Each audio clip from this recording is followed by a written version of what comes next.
사실의 입증이 수사기관에 있음에도 불구하고 너 이거 허위의 사실로 신고를 당했다는 거에 대해서 너가 증명을 해봐. 그런 증거가 뭐가 있어? 라고 질문을 하는 거죠. 여기서부터 많은 분들이 어려움에 봉착을 합니다. 어떤 사건이 발생했고 또 무고하게 고소까지 받은 상황에서는 침착성을 유지하면서 증거를 모으기란 여간 어려운 것 같아요. 사실 이거는 제가 여기서 팁으로 드리는 게 맞을까 고민이 되긴 한데, 혹시나 클럽에서 모르는 여성분을 만나서 분위기가 좋고 남자를 가지게 된다면 녹음을 키시고 차라리 예스가 나오든 노가 나오든 무고죄를 입증하는 중요한 증거가 될 수 있을 것 같아요. 네, 그럼 어떤 그런 무고와 관련된 상황에 좀 본인이 처한 것 같다, 무고에 좀 의심이 되는 상황에 처했을 때 좀 즉시 취해야 될 만한 행동들은 어떤 것들이 있을까요? 일단은 취해야 되는 행동을 이해하기 위해서는 사실 개념을 좀 이해하면 더 좋을 것 같아요. 무고죄가 도대체 어떻게 해서 성립이 되는 범죄인가? 무고죄는 허위의 사실을 인식하면서 고소나 신고를 하게 되면 성립하게 되는 범죄예요. 근데 그때 허위의 인식은 이제 주관적인 인식을 말해요. 그러니까 사람의 내심인 거죠. 그렇다고 하면 이제 무고에 의심이 되는 상황이 발생했을 때 해야 되는 거는 그 내심의 의사인 허위의 사실의 인식을 입증할 수 있는 증거들을 모아야 될 것 같아요. 그러면 허위의 사실임에도 불구하고 상대방을 처벌받게 할 목적으로 신고를 하는 게 무고죄인데, 그럼 그런 상대방이 허위의 사실로서 처벌받게 할 목적으로 신고했다라는 내용은 수사기관이 입증을 해야 될 것 같거든요. 그런데 이런 고소인들에게 입증을 좀 요구하는 이유는 어떤 이유일까요? 좀 잘 지적해 주셨어요. 사실은 입증 책임, 그러니까 형사사건에 있어서 입증 책임은 엄밀하게는 이제 검사한테 있는 거고요. 좀 넓게 보면 수사기관에 있는 거죠. 수사기관 중에는 경찰도 당연히 있는 거고요. 그러면 넓게 생각했을 때 범죄 혐의는 수사기관이 입증을 해 나갈 문제인 거예요. 그런데 조금 안타까운 현실은 무고죄에 있어서만큼은 실무적으로는 피해자에게 또 고소하는 사람이 실질적으로 증빙을 요구를 하고 있어요.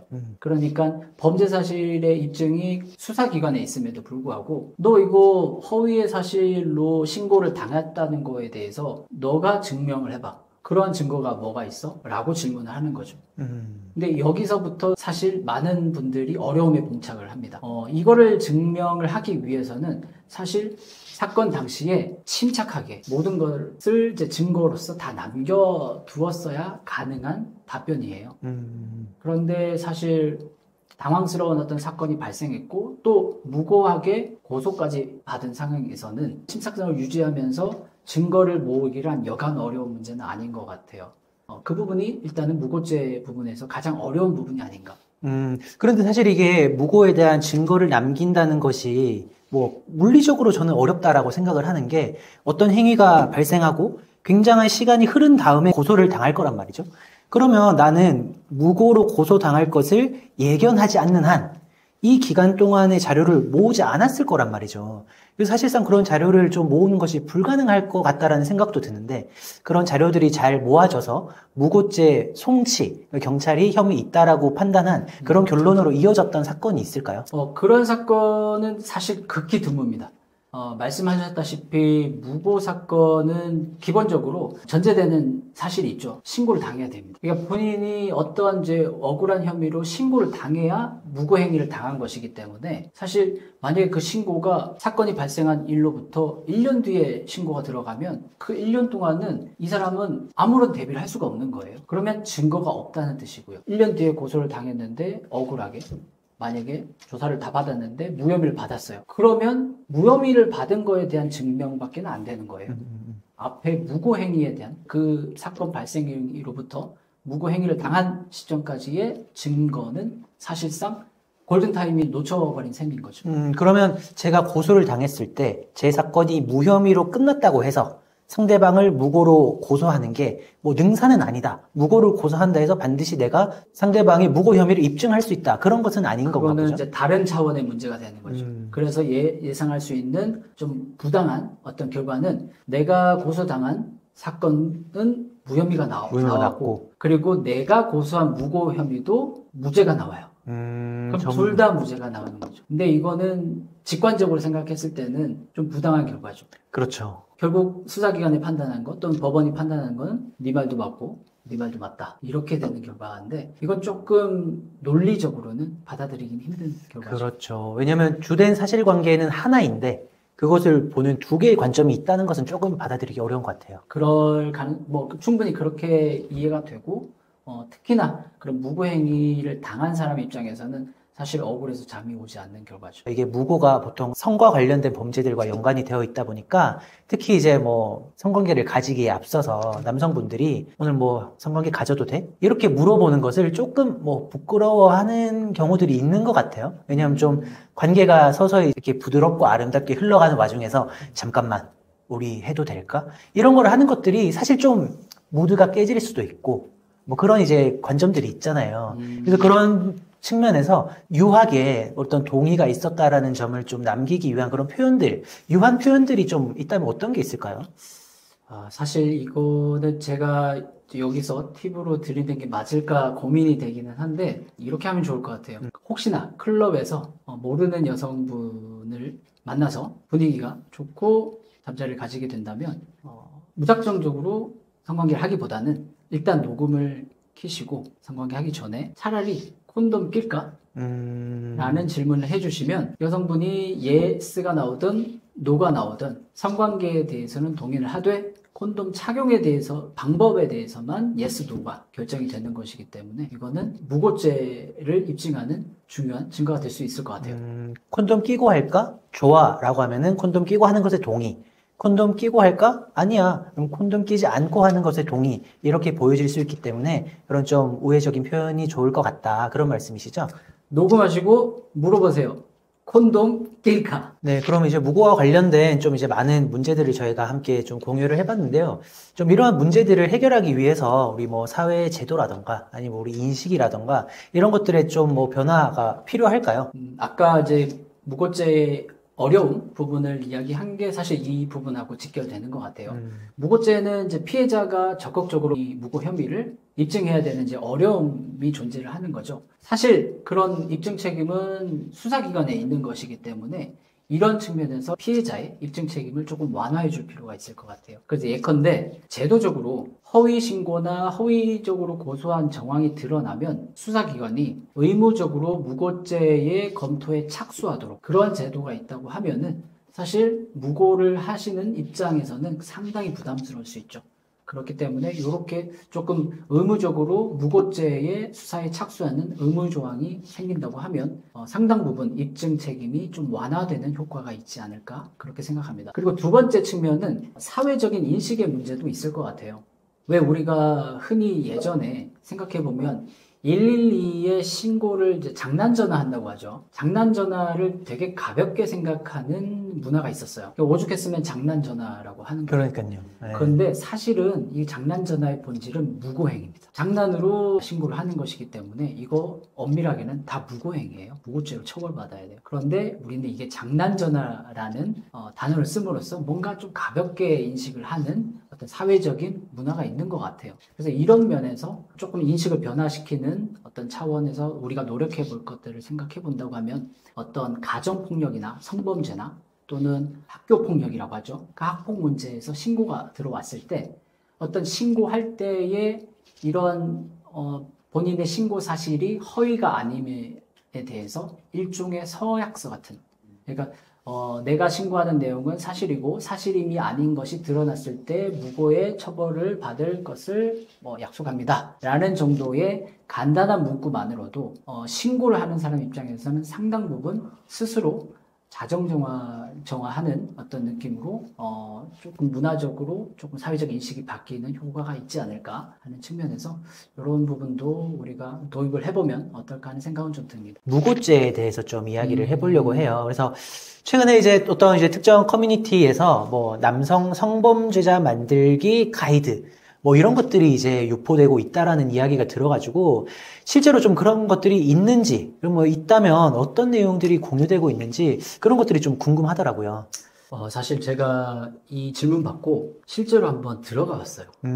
여초 커뮤니티라고 하는 곳에 이제 들어가서 실제로 그런 가이드라고 할 법한 것들이 있는지 그냥 재미로 한번 찾아봤는데 있더라고요. 그 내용이 법률가의 입장으로 봤을 때는 조금 충격적이었어요. 아, 어떤 부분이 그런가요? 왜냐하면 범죄 사실의 구성 요건과도 굉장히 관련성이 있는 가이드였기 때문인 것 같아요. 예컨대 남자랑 이제 헤어지고 나서 그 남자를 이제 성범죄자로 만들려면 이렇게 하세요. 라는 이제 매뉴얼처럼 이렇게 작성을 해놨더라고요. 그래서 내용들을 보니까 일단은 그 남자와 헤어질 계획을 한다면 일단은 헤어지기 전에 대화를 하다가 이제 녹음기를 켜놓고 대화를 하다가 갑자기 어제 내가 동의 없이 왜 그렇게 했어? 이제 이런 말을 하면서 녹음을 만들어 놓으라 라고 일단은 가이드가 나와 있고 그리고 남자의 사과를 유도하라. 이 남자는 이제 어제 어떤 일이 있었고 하는 거에 구체적인 이제 그런 사실에 대해서도 관심이 있겠지만은 어쨌든 사귀고 있는 사이라고 하면 그 여성분에 대한 이제 감정을 또 이렇게 컨트롤하는 그 관심이 있는 경우가 있다 보니까 일단은 그렇게 여자분이 과민 반응을 하면 사과를 하니까 그 점을 노려서 사과를 유도하라. 그리고는 그 다음날 정신과에 가서 진료를 받으라. 그리고 진료를 받을 때는 의사 선생님하고 상담을 할 때 최근에 남자친구로부터 동의 없이 스킨십을 당했고 이것이 너무 트라우마라서 정신과 진료를 받으러 왔습니다. 라고 하는 의사소견서를 만들어 놓은 이 일련의 과정들을 하나하나씩 모아보면은 저희가 성범죄 사건 할 때 모으는 증거들입니다. 사실 가이드라고는 하지만 성범죄의 증거들 모으는 방법을 가이드로 만든 거죠. 실제로 한 사례로는 이게 조금 다른 사례일 수는 있겠지만 우리가 이제 관광버스, 관광차가 이제 출발을 했고 그 안에서 이제 사실 젊은 사람들도 아니었어요. 나이가 좀 드신 분들이 야유회를 가게 됐는데 거기서 관광차니까 사실 그러면 안 되는데 이제 관광버스에서 춤도 추고 여러 가지 음주도 하시고 이런 과정이 이제 있었던 거죠. 그런데 야외를 다녀와서 그 다음날 전화가 옵니다. 누구누구씨 당신이 술 먹고 나한테 실수한 것 때문에 내가 아직 너무 힘듭니다. 잠을 자기 힘듭니다. 이게 무슨 말인가요? 라고 하니 그거는 내 입으로 말할 수 없습니다. 누구누구씨 입을 통해서 들어보세요. 라고 해서 전화를 했더니 이 사람 전화를 해보라고 했던 사람 전화를 했더니 그 사람이 하는 말이 어제 실수 많이 하셨어요. 어떤 실수를 했는데요?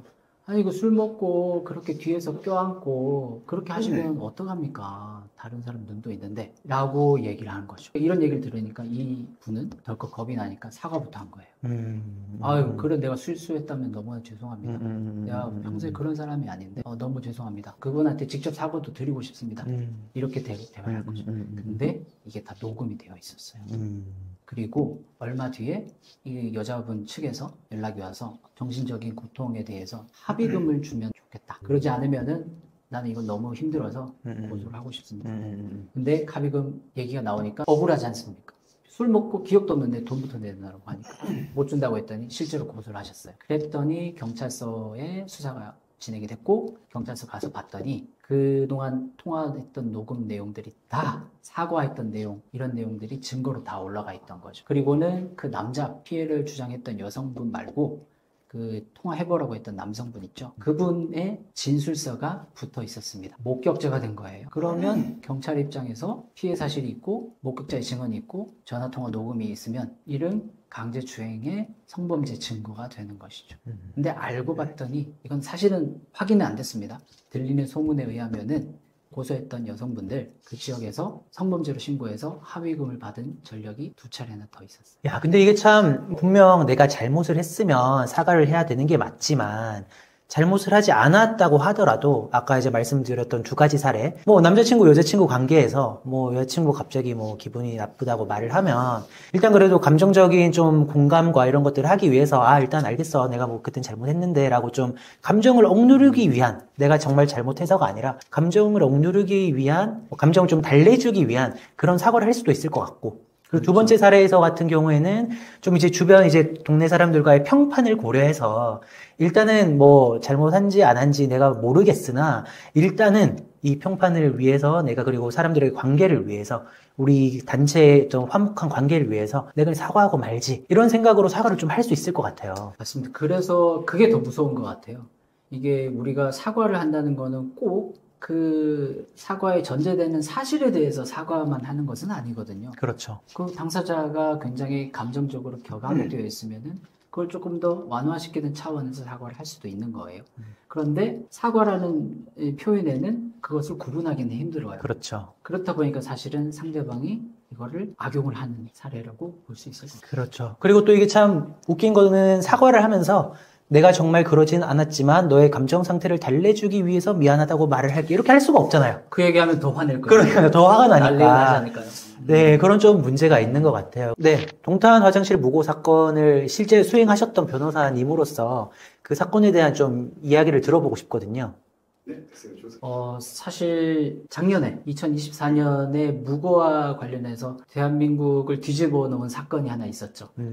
다들 기억하실지 모르겠는데 작년 이제 여름쯤이었죠. 동탄에서 일어났던 이른바 동탄 화장실 침입 무고 사건입니다. 그 사건은 누가 수행을 했었나요? 제가 수행을 했었고요. 그 사건이 일어난 날 가해자로 지목받았던 그 남성분이 저희 사무실에 오셨어요. 그리고는 상담을 해봤더니 이제 이 사건은 진짜로 억울한 상황일 수 있겠다라는 판단이 들어서 저희가 이 사건을 맡게 됐고 수행을 했던 것이죠. 짧게 설명을 드리자고 하면 이 사건의 개요는 이제 그런 거예요. 남성분이 이제 아파트 헬스장에 운동을 하러 갔습니다. 운동을 하러 갔다가 아파트 헬스장 그 1층에 이제 화장실이 있는데 이제 화장실을 한번 이용을 한 적이 있어요. 그리고 운동을 다 하고 평상시와 같이 집에 이제 들어갔는데 갑자기 모르는 건장한 남성 두 분이 집으로 찾아옵니다. 그래서 이게 무슨 일이지? 아는 사람도 아니니까. 그래서 나갔더니 대뜸 하는 얘기가 누구누구 시대시죠? 아파트 헬스장 가신 적 있나요? 라고 물어봤습니다. 그래서 당연히 운동을 했으니까 했습니다. 라고 하니까 화장실 갔다 온 적 있죠? 당연히 화장실 갔다 온 적이 있으니까 있습니다. 라고 했더니 당신을 누구누구 씨가 언제 어디서 여자 화장실에 강제 침입하고 강제 추행한 혐의로 입건됐으니 다음 날에 조사를 받으러 오세요. 라는 청천벽력 같은 소리를 하고 가신 거죠. 남학생은 졸지에 성범죄자로 입건돼서 조사를 받게 생긴 거죠. 그런데 이제 그렇게 수사관들이 좀 찾아왔을 정도라면 어떤 수사가 어느 정도 진행이 됐거나 또는 좀 객관적인 자료들이 확보가 되었거나 또는 CCTV를 통해서 성추행으로 의심할 법한 장면들, 가령 이렇게 뭐 손이 상대방의 신체에 가까이 갔다거나 그런 정도의 좀 영상들은 확보가 되었을 것 같은데 이 사건에서는 어떤 자료들이 확보되어 있었길래 그렇게 수사관들이 집까지 찾아가게 되었을까요? 사실 이 부분이 굉장히 문제점으로 사실 볼 수가 있을 것 같아요. 우리가 사실은 고소고발 또는 이제 112 신고라고 하죠. 신고를 했을 때는 사실 그 신고한 내용 자체만으로 입건이 되는 것은 아니에요. 많이들 오해를 하고 계시지만 112 신고했다고 해서 100%다 사건이 입건이 되는 것이 아니거든요. 뭐 우리 이제 경찰 수사 규칙이라고 하죠. 그런 이제 준칙이나 규칙들을 봤을 때 담당하는 이제 수사관이 배정이 되면은 사실 그 수사관은 그 고소 사실이나 신고 사실에 대해서 어느 정도는 범죄 사실에 대한 이제 정황 이런 것들을 확인하게끔 되어 있고 그 정황을 확인해야만 입건을 할 수가 있게 돼요.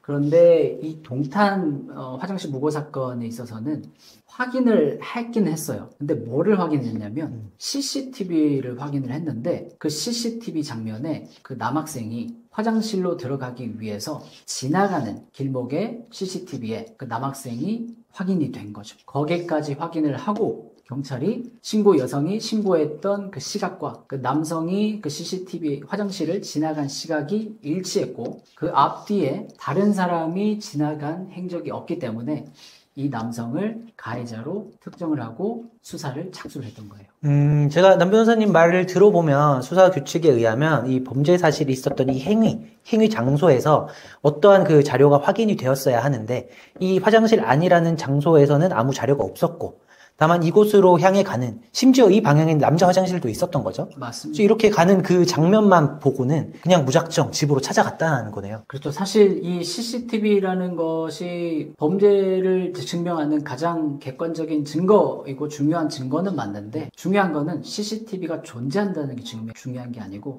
CCTV가 범죄 사실에 대한 증거여야 중요한 증거가 되는 거죠. 그렇죠. 근데 이 사건에서는 안타깝게도 CCTV에 남자가 지나간다는 사실만으로 기계적으로 강제추행 사건에 입건을 하는 수단으로 활용을 한 거죠. 이 부분은 사실 굉장히 동탄경찰서의 그 수사 관행에 사실은 많은 분들이, 특히나 20대의 남성분들이 이 부분에 대해서 폭발적으로 공분을 일으켜 주셨고, 나도 이런 경우가 있었습니다 라고 해서 마치 예전에 우리 미투 운동 일어나듯이 동탄경찰서의 게시판에 약 8,000개의 글이 발생했습니다. 경찰서의 게시판에 글 쓸 일이 많이 있나요? 잘 없죠. 거의 없죠. 그런데 그 동탄경찰서에 8,000개의 글이 올라갔고 그 내용들이 전부 나도 이런 적이 있었습니다. 이런 경우에 부당하지 않나요? 문제 제기하는 글이 갑자기 올라가니까 그 이후에 동탄경찰서 아시겠지만 게시판 폭파가 됐습니다. 게시판이 없어졌어요. 그런 상황에 이르기까지 많은 분들이 이거는 이 사람만 억울한 게 아니다, 나도 그런 적이 있었습니다 라는 거를 보여주는, 방증하는 그런 현상이 아니었나 싶어요. 그래서 그 남성분에 대한 고소 사건의 결과는 어떻게 되었나요?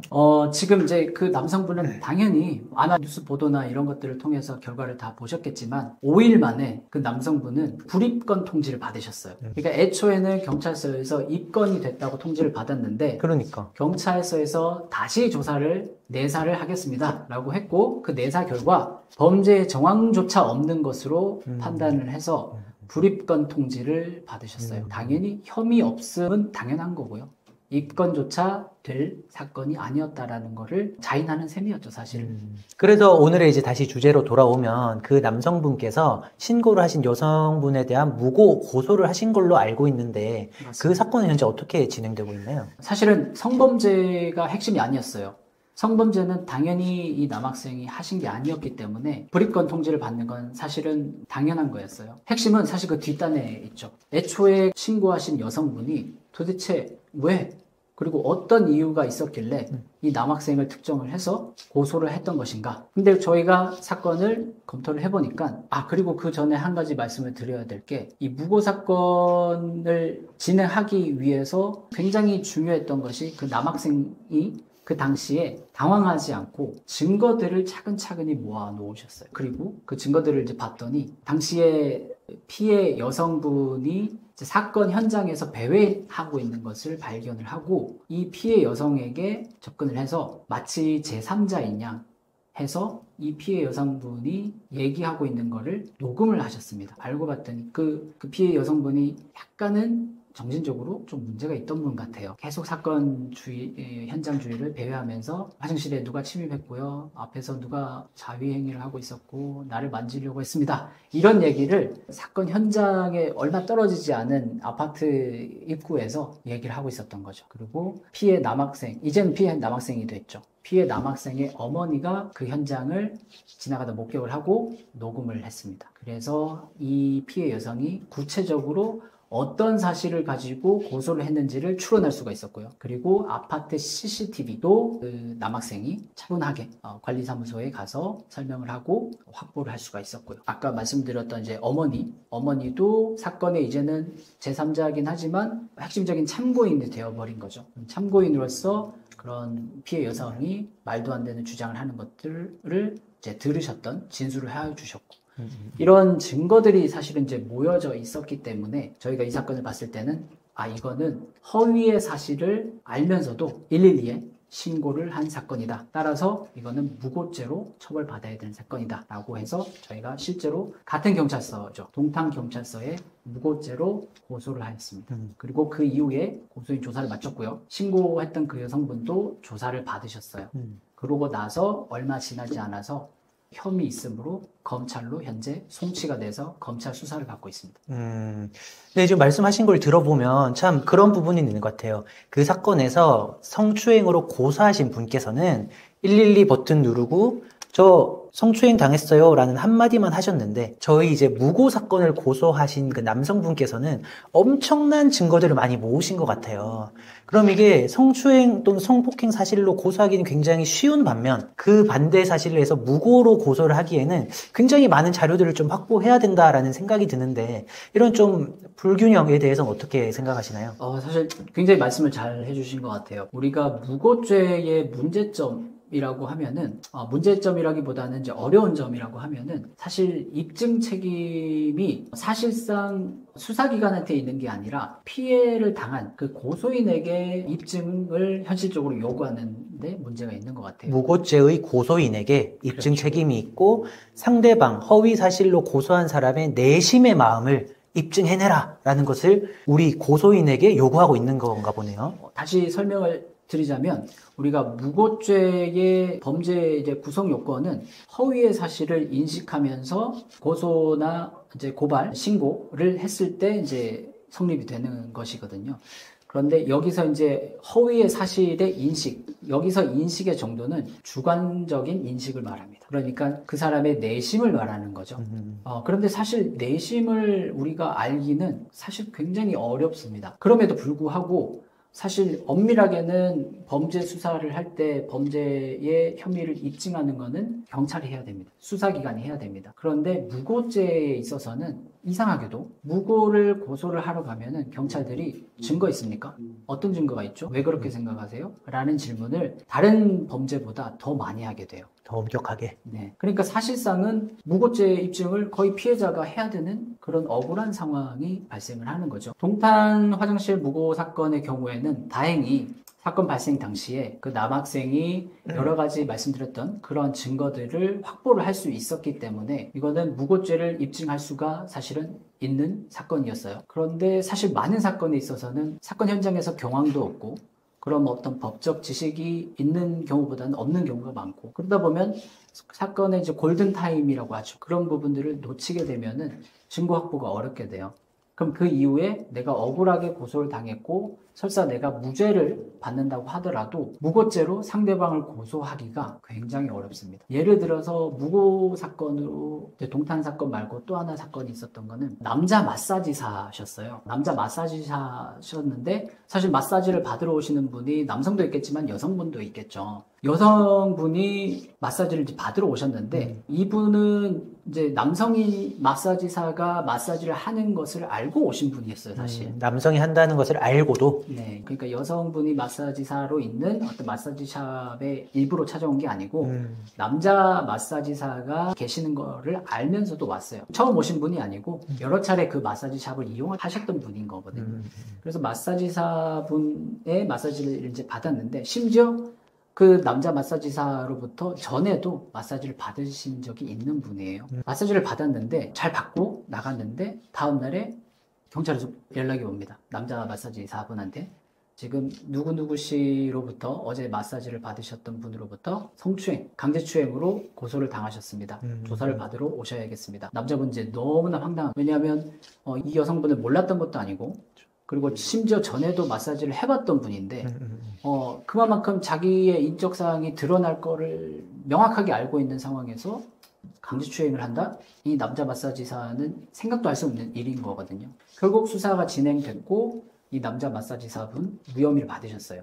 검찰에서 불기소 처분을 받으셨어요. 그런데 이 남자 마사지사 여기서 끝낼 수 있을까요? 너무 억울한 거예요. 밤에 잠도 안 오고 앞으로 내가 이제 생계로 마사지사 업을 하고 있었는데 한번 이런 무고한 행위로 고소를 당하니까 더 이상 이제 마사지 업을 할 수도 없는 거죠. 자기의 생계도 끊기게 되는 그런 상황에 이제 직면을 한 거죠. 너무 억울해서 무고죄로 고소하기를 마음을 먹었습니다.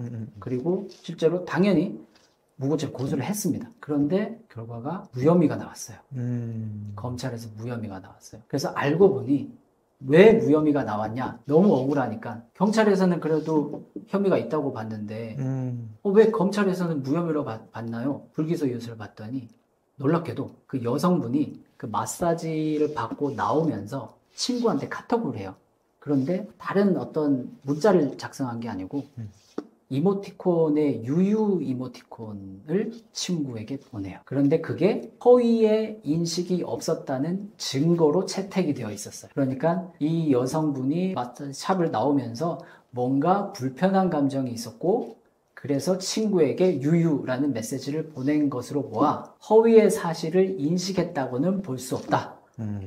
그러므로 최종적으로는 주관적인 인식이 없으니까 무고죄는 이제 무혐의 판단을 받은 거죠. 이게 사실 유유라는 카톡이 여러 의미를 가질 것 같아요. 그냥 마사지를 받고 나왔는데 아파서 그랬을 수도 있고, 그죠? 아니 뭐 마사지를 받으면서 폰을 만졌는데 그동안 뭔가 뭐 나에게 안 좋은 일이 있어서 마사지샵 나오고 나서 그냥 친구한테 뭐 완전 마사지와 별개로 나의 슬픈 감정을 전달하기 위한 유유였을 수도 있고, 많은 이제 해석들이 있으나 유독 그 성추행으로 고소한 사람의 진술을 좀 더 믿어준 것 같네요.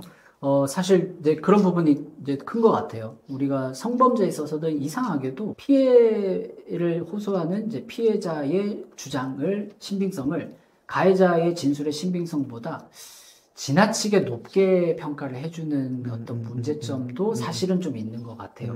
그래서 사실은 굉장히 대척점에 있는 진술임에도 불구하고, 그런데 대척점에 있는 진술이라고 하면 사실 그런 판단을 할 때도 공정하게, 평등하게 진술을 분석을 하고 평가를 해야 됨에도 불구하고, 사실 피해를 주장하는 쪽의 진술의 신빙성을 어떤 이유에서 그런지 모르겠는데 훨씬 더 높게 인정을 해주고 있는 지금 수사의 현실입니다. 물론 이제 수사기관의 입장에서도 물론 그런 이야기는 할 수 있을 것 같아요.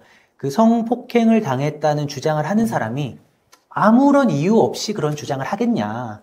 그렇잖아요. 뭐 뭔가 악의를 가지고 그렇게 하는 것보다 정말 피해를 당했기 때문에 그런 고소를 하는 것이 맞다라고 판단을 하는 것에서부터 그런 어떤 성폭행의 피해를 당했다고 주장하는 사람들의 진술에 신빙성을 좀 더 부여하고 있는 그런 것은 아닌가 하는 생각이 들어요. 그래서 실제로 좀 그런 부분이 있는 건지, 있다면 또는 뭐 제도적으로 어떤 이유 때문인지 그런 것들을 한번 들어보고 싶거든요. 사실 성범죄는 다른 범죄 유형하고 좀 다르게 특성이 좀 있어요. 뭐냐면 특성상 이제 좀 은폐된 공간, 그리고 폐쇄된 공간에서 은밀하게 발생하는 경우들이 많습니다. 그 말은 뭐냐면 CCTV와 같은 이제 객관적인 증거나 목격자가 없는 사건들이 많아요. 그러면 결국에 남는 거는 피해자의 진술과 가해자의 진술밖에 없는 거죠. 사실 뭐 객관적인 증거가 없고 진술밖에 없는데 이제 사건은 진행을 해야 되고, 이러다 보니까 사실은 피해자가 신고를 했을 때 그 최초의 진술들의 신빙성을 특히나 더 부여를 하는 측면은 있습니다. 그런데 사실 이렇게 생각만 하면 피해 여성이 또 남성이 될 수도 있겠죠. 남성이나 여성이 성범죄 신고만 하면 사실 거의 다 이러면 수사가 착수되고 처벌에 준하는 처분까지 받아야 된다는 뜻이기도 하거든요. 자칫 잘못 생각하면. 그런데 그거는 사실 너무나 부당하죠. 범죄의 대원칙은 어디까지나 고의가 입증이 돼야 되는 거고, 그리고 그 입증을 하는 데 있어서 진술만으로 유죄의 증거로 채택을 할 수 없게끔 되어 있는 게, 사실 우리가 법률적으로는 뭐 보강 원칙이라고 하든 어려운 뭐 그런 개념들도 있겠지만, 그런 보강 증거의 원칙을 제외하더라도 진술 대 진술만 남아있으면 사실은 그 진술의 어떤 신빙성 부분을 한쪽을 너무 높게 판단을 하게 되면은 사실 다른 한쪽에서 억울한 일이 발생할 가능성이 충분히 높은 거죠. 이 과정에서 사실 우리가 경찰 수사에 들어갔을 때 가해자에게 당신이 만지지 않았다고 하는 거에 대한 증명을 하세요, 부존재에 대한 증명을 요구하는 거죠. 사실 불가능한 거예요. 굉장히 논리 법칙적으로 성립할 수 없는 그런 경험 상식이죠. 네, 그래서 이게 참, 뭐, 어쨌든 변호사 실무를 하면서 느끼는 부분인데, 어떤 성범죄에 대한 이제 사건 기록을 보면서 고소장을 보면 두세 줄이에요. 우리 어떤 사이였는데요, 저 강간당했습니다 하고 끝이에요. 그런데 그것을 방어하기 위한 우리 서면, 뭐 30페이지, 40페이지 써야 되잖아요. 왜냐면 그 둘 간의 관계가 어땠고, 왜 술을 먹으러 가게 됐고, 그 다음에 1년에 어떤 일들이 있었으며, 이런 모든 것들을 말함으로써 그 어떤 은폐되어 있던 그 상황 속에서 강간이라는 강제적인 행위가 없었다라는 것을 굉장히 정황 증거들로서 갖다 대야 되는 거잖아요. 이 얘기를 들으니까 또 생각이 나는 게 있는데요.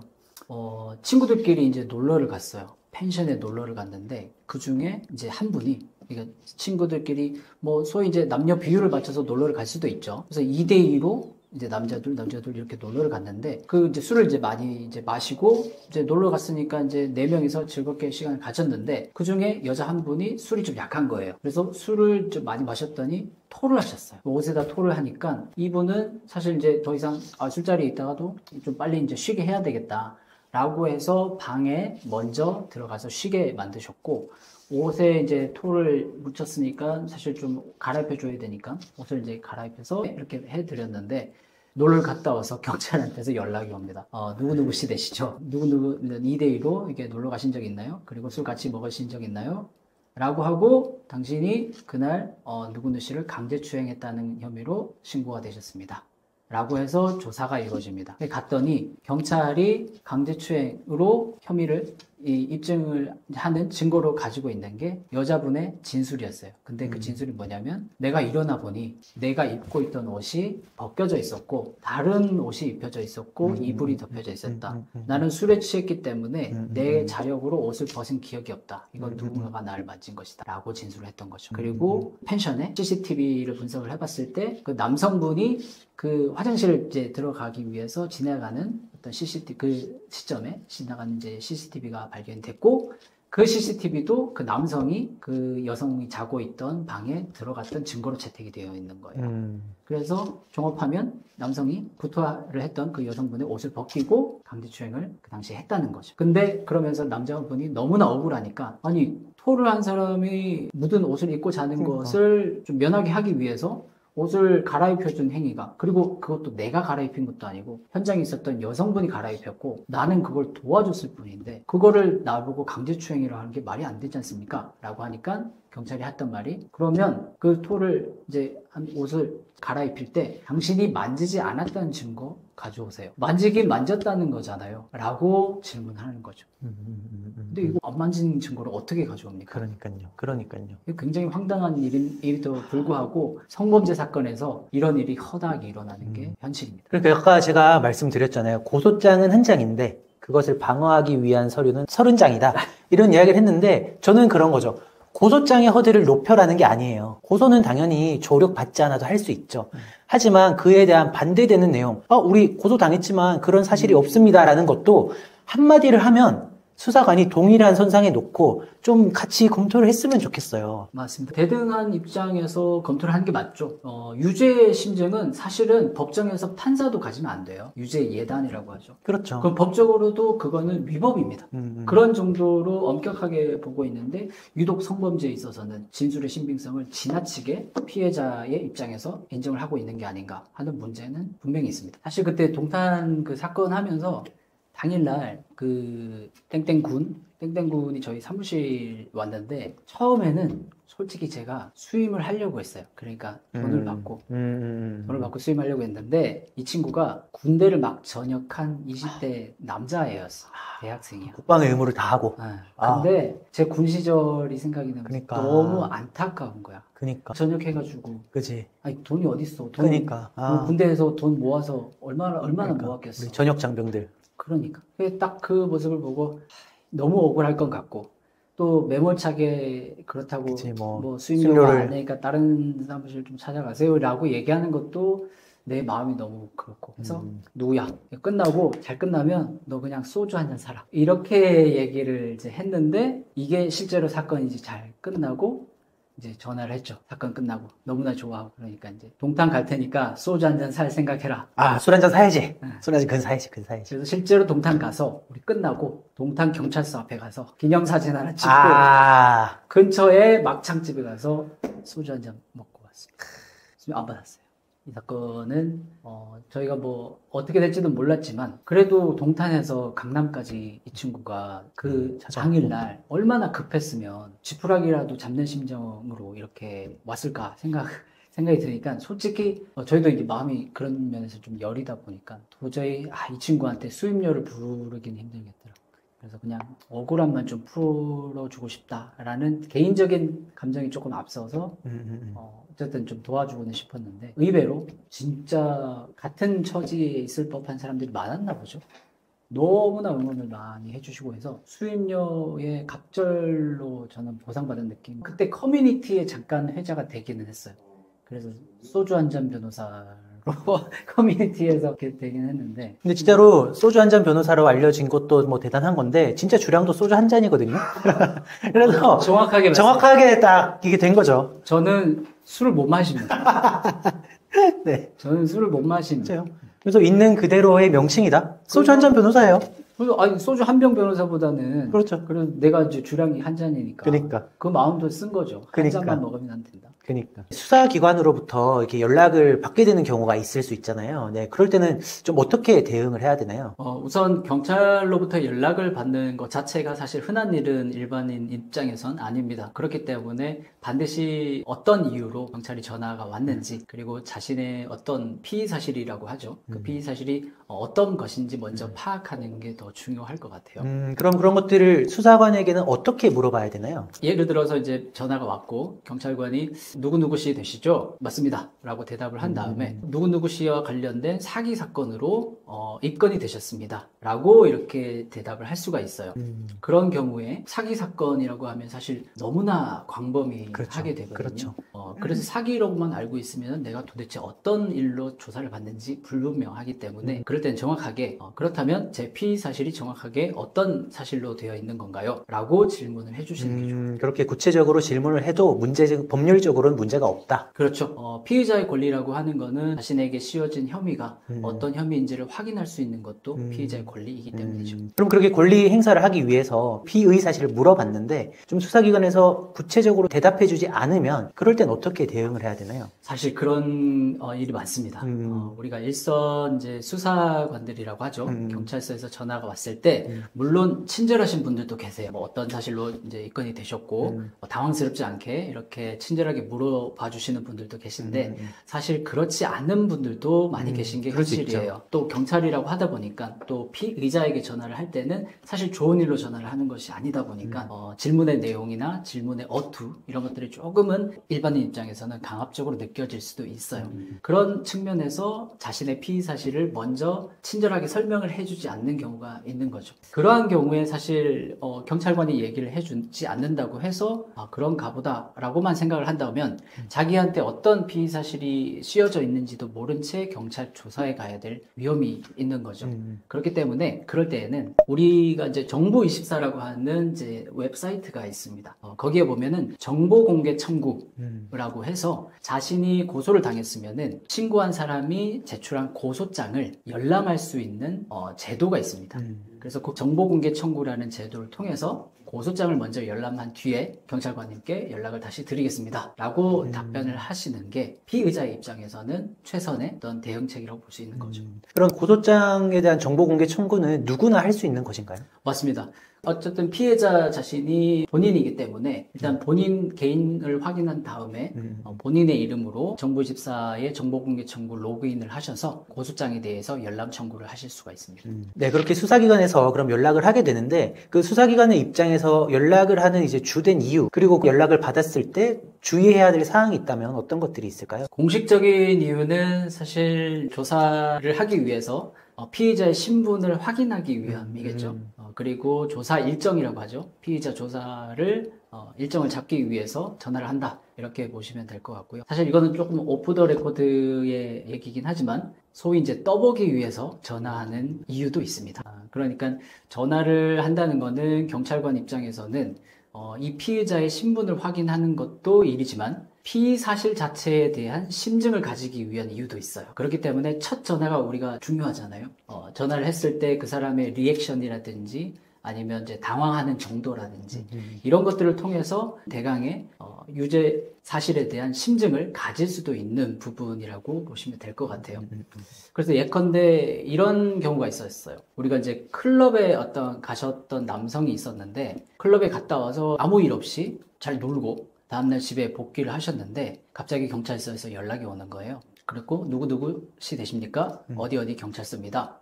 라고 했더니 대뜸 하시는 말이 누구누구 씨 어제 클럽에 가셔서 어떤 여성분하고 만나신 적 있나요? 근데 이 사람은 기억이 없는 거죠. 클럽에서 놀았기 때문에 많은 사람을 만났을 수도 있고 그리고 이제 일일이 기억을 할 수 없는 이제 장소의 특성도 있으니까 그래 놓고 경찰관이 대뜸 물어보는 게 어제 클럽 가실 때 술 많이 드시고 가셨죠? 라고 질문을 하시는 거죠. 근데 이 질문이 단순히 술을 많이 먹었는지 확인하기 위해서 경찰관이 질문을 한 것이냐? 사실은 그렇지가 않은 데에 함정이 있습니다. 어떤 이유로 그런 질문을 하게 되는 거죠? 예를 들어서 이제 술을 많이 마시면 일반적으로 사람이 기억이 불분명해지는 어떤 특성이 있습니다. 그러면 술을 많이 먹었다는 거는 그 사람이 그 클럽에서의 상황을 제대로 기억을 못할 가능성이 있고 또 술을 먹은 것을 기반으로 해서 실수도 할 수가 있습니다. 그러면 경찰관 입장에서는 고소가 들어온 사실에 대해서 어쩌면 이 사람이 실수를 했을 수도 있겠구나. 피의 사실이 사실일 수도 있겠구나 하는 심증 정도는 가질 수가 있는 거죠. 그래서 좀 정리를 하자면 어쨌든 수사기관 입장에서도 조사 일정을 잡기 위한 전화를 하는 것이기 때문에 조사 일정에 대한 답변만 하고 끊어도 상관이 없다. 그리고 두 번째로 뭐 여러 가지 질문을 해도 답할 의무는 없다. 조사 때 밝히겠다라고 하면 되고 그런 이유들은 좀 떠보기 질문에 제가 당하면서 뭐 불필요한 말들을 할 수 있기 때문에 그런 것을 차단하는 입장에서 일단 전화가 오면 조사 일정만 자꾸 끊어라. 그런 취지로 이해를 할 수 있겠네요. 그런 거죠. 우리가 사실 경찰로부터 전화를 받는데 그리고 나에 대해서 어떤 범죄 혐의를 조사하기 위해서 전화가 온 수사기관한테 사실 우리가 되게 대담한 어떤 마음을 가지고 또는 당황하지 않고 대답하기란 사실상 어렵고요. 그리고 조사관이 질문을 하는 것들이 어떤 의도를 가지고 질문을 하는 것인지 제대로 파악하기 어렵기 때문에 사실은 경찰관의 전화에는 실체적인 내용에 대해서는 많은 얘기를 하지 않는 것이 오히려 조사에 대해서는 조금 유리하지 않나 그렇게 볼 수 있을 것 같아요. 네, 그렇게 그럼 조사 일정을 잡고 나서 실제 이제 조사가 진행이 될 텐데 좀 조사의 순서는 개괄적으로 어떻게 진행이 되는 건가요? 구체적인 순서는 아마 상식적으로도 생각을 해보시면은 이해가 가실 텐데요. 우선 이제 고소인이 고소장을 경찰서에 접수를 해야 됩니다.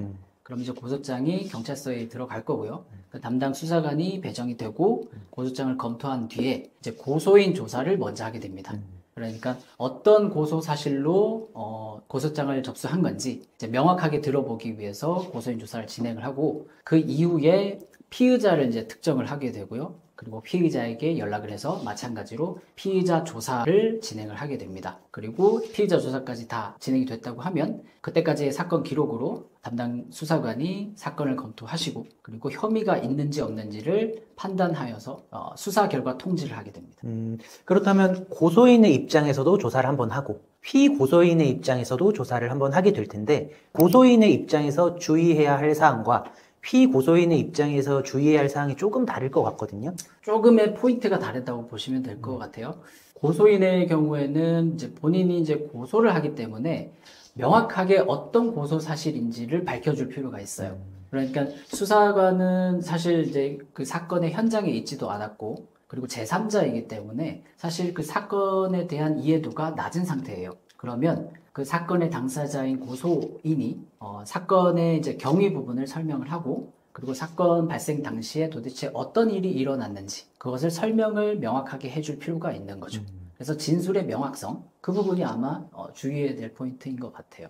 그리고 피고소인 입장 그러니까 피의자가 되겠죠. 피의자의 경우에는 조금은 이제 다른 것은 고소인은 이제 고소 사실을 명확하게 전달하면은 자신의 의무가 일단은 끝났다고 볼 수 있는데 피의자는 조금 달라요. 뭐가 다르냐면 입장을 정해야 됩니다. 뭐냐면 피의 사실 이제 고소인이 고소하신 그 피의 사실이 피의 사실에 대해서 내가 인정할 건지 아니면 부인할 건지를 먼저 정해놔야 만약에 이제 부인한다고 하면 말 그대로 내가 무죄를 주장하는 것이기 때문에 절대로 어떤 피의 사실 중에 일부라도 인정하는 듯한 진술을 하셔서는 안 됩니다.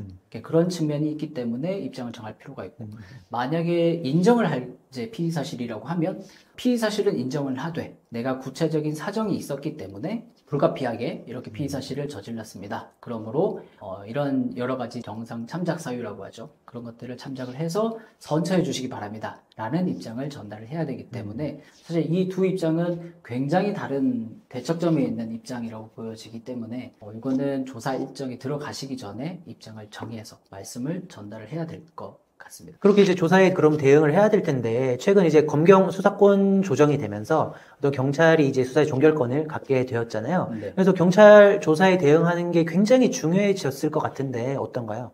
아마 실무를 하시는 변호사님들은 많이 느끼실 것 같고 아마 변호사님도 좀 느끼고 계시지 않을까요? 네, 그렇죠. 네. 경찰이 생각보다 많은 권한을 갖게 됐습니다. 검경 수사권 조정이라는 어려운 말이긴 하지만 쉽게 얘기하면 경찰한테 그동안 없었던 수사 종결권이라고 하는 이제 권한이 주어지게 된 거죠. 이게 뭐냐면 경찰에서 수사를 했는데 만약에 혐의가 없다고 판단이 들면은 불송치 결정이라고 해서 경찰 단계에서 수사를 종결시켜버릴 권한이 있습니다. 그렇기 때문에 조금 더 국민의 일반적인 입장에서 봤을 때는 예전에는 이제 검찰까지 사건이 넘어가서 불기소를 받는 데까지 시간도 오래 걸리고 또 정신적으로 긴장한 상태에서 지내야 되는 그 기간이 이제는 1차적으로 경찰한테 수사를 종결할 수 있는 권한이 주어졌기 때문에 그만큼 경찰 조사를 잘 받으면은 억울한 사람들은 조기에 종식할 수 있는 효과가 있는 거죠. 네, 그러면 그 중요한 경찰 조사에 좀 대응을 하기 위해서 앞서서 피고소인의 입장에서 조금 말씀은 해주셨지만 좀 더 구체적으로 말씀을 해주셨으면 좋겠어요. 피고소인의 입장에서 경찰 조사 시에 어떤 점들을 좀 집중했으면 한다. 그런 게 있을 것 같아요. 질문 잘 주셨던 것 같아요. 그 경찰서에 갈 때 그러면 어떻게 준비를 해서 가느냐의 이제 질문인 것 같은데 사실 많은 의뢰인들이 경찰 조사에 직전에 일단은 찾아오셔서 이 조사 일정이 오늘인데 저 이거 어떻게 해서 준비를 해서 갈까요? 라고 이제 급하게 오시는 분들이 굉장히 많거든요. 근데 사실 그날 오시면은 저희가 해드릴 수 있는 게 많이 없습니다. 이미 조사 일정이 다 잡혀 있고 그리고 수사관이 이제 피의 사실에 대해서 가지고 있는 심증도 어느 정도 형성이 된 상태이기 때문에 조사 당일날 오시면 사실은 할 수 있는 게 많이 없고요. 그러나 조금 일찍 오신다고 하면 피의 고소인으로서 이제 할 수 있는 것들이 있죠. 뭐냐면은 내용을 정리할 수가 있어요. 사건의 경위라고 해서 기본적인 그 사건에 대한 본인의 기억을 믿는 게 아니고 조금 더 정리된 형태, 문서의 형태도 좋고 아니면 본인이 메모장을 이용해서 활용을 해서 이렇게 정리를 해서도 좋고 이렇게 사건의 개요나 이제 경위 부분만 정리를 해서 가더라도 사실 조사 때 가서 자기가 억울한 포인트를 설명하기에는 굉장히 더 좋을 것 같아요. 그리고 또 실례로 저희가 느꼈을 때 조금 중요하다고 생각이 들었던 건 요즘 카카오톡 많이 쓰시죠. 그리고 많은 케이스에서 카카오톡의 대화 내역이 중요한 증거가 되는 경우 되게 많습니다. 근데 오시는 분들의 많은 분들이 카카오톡이 중요한 건 알고 계시고 그래서 캡처는 다 해서 오시는데 캡처가 우리 해보셔서 아시겠지만 카카오톡 캡처를 할 때 이렇게 중구난방으로 하게 되면은 날짜가 안 나와요. 그러면은 이게 언제 캡처된 날짜, 그러니까 언제 대화 내역인지를 알 수가 없어요. 그래서 이런 상태로는 사실 경찰관에게 아무리 설명을 하고 카카오톡 캡처를 전달을 해봐야 경찰관 입장에서는 이거는 그 사건 발생 당시에 카카오톡 대화인지 내가 알 수가 없는데 라는 생각을 가지게 되고 또는 너무 많은 자료를 제출을 해봐야 경찰관은 자기가 정리가 안 되니까 날짜를 확인할 수가 없으니까 그리고 일일이 날짜를 전화해서 물어보기도 힘들고 그러다 보니까 중요한 증거임에도 불구하고 간과를 하는 그러한 좀 억울한 상황이 또 생기기도 하거든요. 그래서 이런 부분을 사실 미리 알고 있었다면 좀 법률 전문가에게 먼저 이렇게 상담이라도 한 번은 해봤다고 하면 카카오톡을 캡처할 때 날짜 나오기 캡처 한번 해주세요 라는 한마디만 들었어도 좀 쉽게 갈 수 있는 거죠. 좀 요약하자면 기억에 의존하지 말고 기록에 의존해라. 기록에 의존하고 그것을 좀 현출할 때는 날짜가 나오게끔 시간 순으로 나오게끔 해서 수사관이 어떻게 좀 일목요연하게 파악할 수 있도록 준비하는 것이 필요하다. 그렇게 이해를 하면 될까요? 그렇죠. 자신의 기억은 불분명하고 그렇죠. 그리고 뭐 완벽한 사람은 없으니까요. 네, 그래서 기억에 의존해서 말이 바뀌는 것보다 기록에 의존해서 명확하게 일관되게 진술을 하는 것이 어떤 저의 진술의 신빙성을 획득하는 데도 좀 도움이 될 것 같아요. 그렇게 저도 생각합니다. 저희가 이제 담당했었던 사건 중에 만지려고 했었잖아요 라는 사건이 있잖아요. 그래서 그 당시에 이제 저희 의뢰인이 찾아와서 뭐 이렇게 고소를 당했고 그 고소인과 나누었던 카톡 메시지를 주셨는데 저희 의뢰인께서는 그냥 아무 생각 없이 그냥 고소인과 나눈 카톡이다라고 주셨지만 저희는 만지려고 했잖아요 라는 문구에 좀 집중을 해서 방어를 했습니다. 어떤 취지냐면 실제로 만졌잖아요 이렇게 카톡을 했을 텐데 만지려고 했잖아요 라는 것은 어쨌든 만지지 않았다는 것을 전제한 행위이기 때문에 저희가 그런 부분들을 좀 강하게 어필했고 최근에 이제 불송치 결정을 받은 사건이 있었죠. 맞습니다. 말씀해 주신 것처럼 강제추행이라고 하는 거는 고의를 가지고 만졌어야, 실제로 터치가 있었어야 강제추행이라는 게 성립을 하는 것인데, 피해 여성분은 이제 진술할 때는 만지려고 했잖아요 라고 하는 한마디로 저 사람이 고의성이 있었습니다 라고 해서 고소를 했던 거거든요. 그래서 수사관도 처음에는 강제추행의 고의가 있다고 보고 수사를 진행을 했던 거고요. 그런데 변호인으로서 봤을 때는 만지려고 했잖아요가 꼭 고의하고 동의어인가? 라고 생각했을 때는 그렇지는 않다는 거죠. 피해자의 주관적 느낌이 곧 가해자의 고의성을 뜻하는 것은 아니다. 이렇게 볼 수는 있을 것 같아요. 네. 그렇죠. 그런 부분도 있는 것 같아요. 고소장에는 분명 만졌다라고 되어 있었는데 자료에는 만지려고 했다라고 되어 있으니까 어떤 고소인의 진술의 신빙성도 저희가 탄핵할 수 있었던 것 같아요. 그렇죠. 만지려고 했잖아요 라고 하는 한마디로 사실 강제추행이 모든 게 설명되는 것은 아니거든요. 그러면 말 그대로 이제 그렇게 진술을 했던 것에 대해서 변호인 입장에서 봤을 때는 아까 말했던 저 고의성 부분도 탄핵을 할 수가 있는 거고요. 그런 부분을 공식적으로 이의 제기를 함으로써 수사관으로 하여금 유죄의 심증을 깨트리는 역할을 하는 것이죠. 방금 말씀 주신 내용을 토대로 들어보면 어쨌든 피고소인 입장에서도 좀 기록을 가지고 일목요연하게 정리를 하면 될 것 같은데, 그럼에도 불구하고 좀 조사 단계에서 변호인을 선임해야 된다면 좀 어떤 이유들이 있을까요? 말씀드렸던 이제 맥락에서 사실은 조금 추론을 해볼 수는 있어요. 기본적으로 변호인 없이 혼자 조사를 이제 받게 됐을 때, 경찰 대응을 할 때는 사실 일반인 입장에서는 법적인 의미를 잘 모르기 때문에 혹시나 본인이 이제 실수를 할 수도 있고, 경찰서에 가서 나에게 유리하지 않은 말인데 괜히 해서 불리하게 작용하는 경우도 허다하게 발생하기 때문에 사실은 그런 측면에서 변호인을 선임할 필요가 있다라고 볼 수가 있을 것 같고요. 그리고 조금 더 솔직히 얘기를 하면은 조금 더 싸게 먹힙니다. 싸게 먹힌다는 게 어떤 의미죠? 우리가 경찰 단계에서 만약에 사건이 종결되면은 예를 들어서 변호인 단계, 경찰 단계에서 변호사를 선임을 하면은 500만 원의 선임이 가능하다.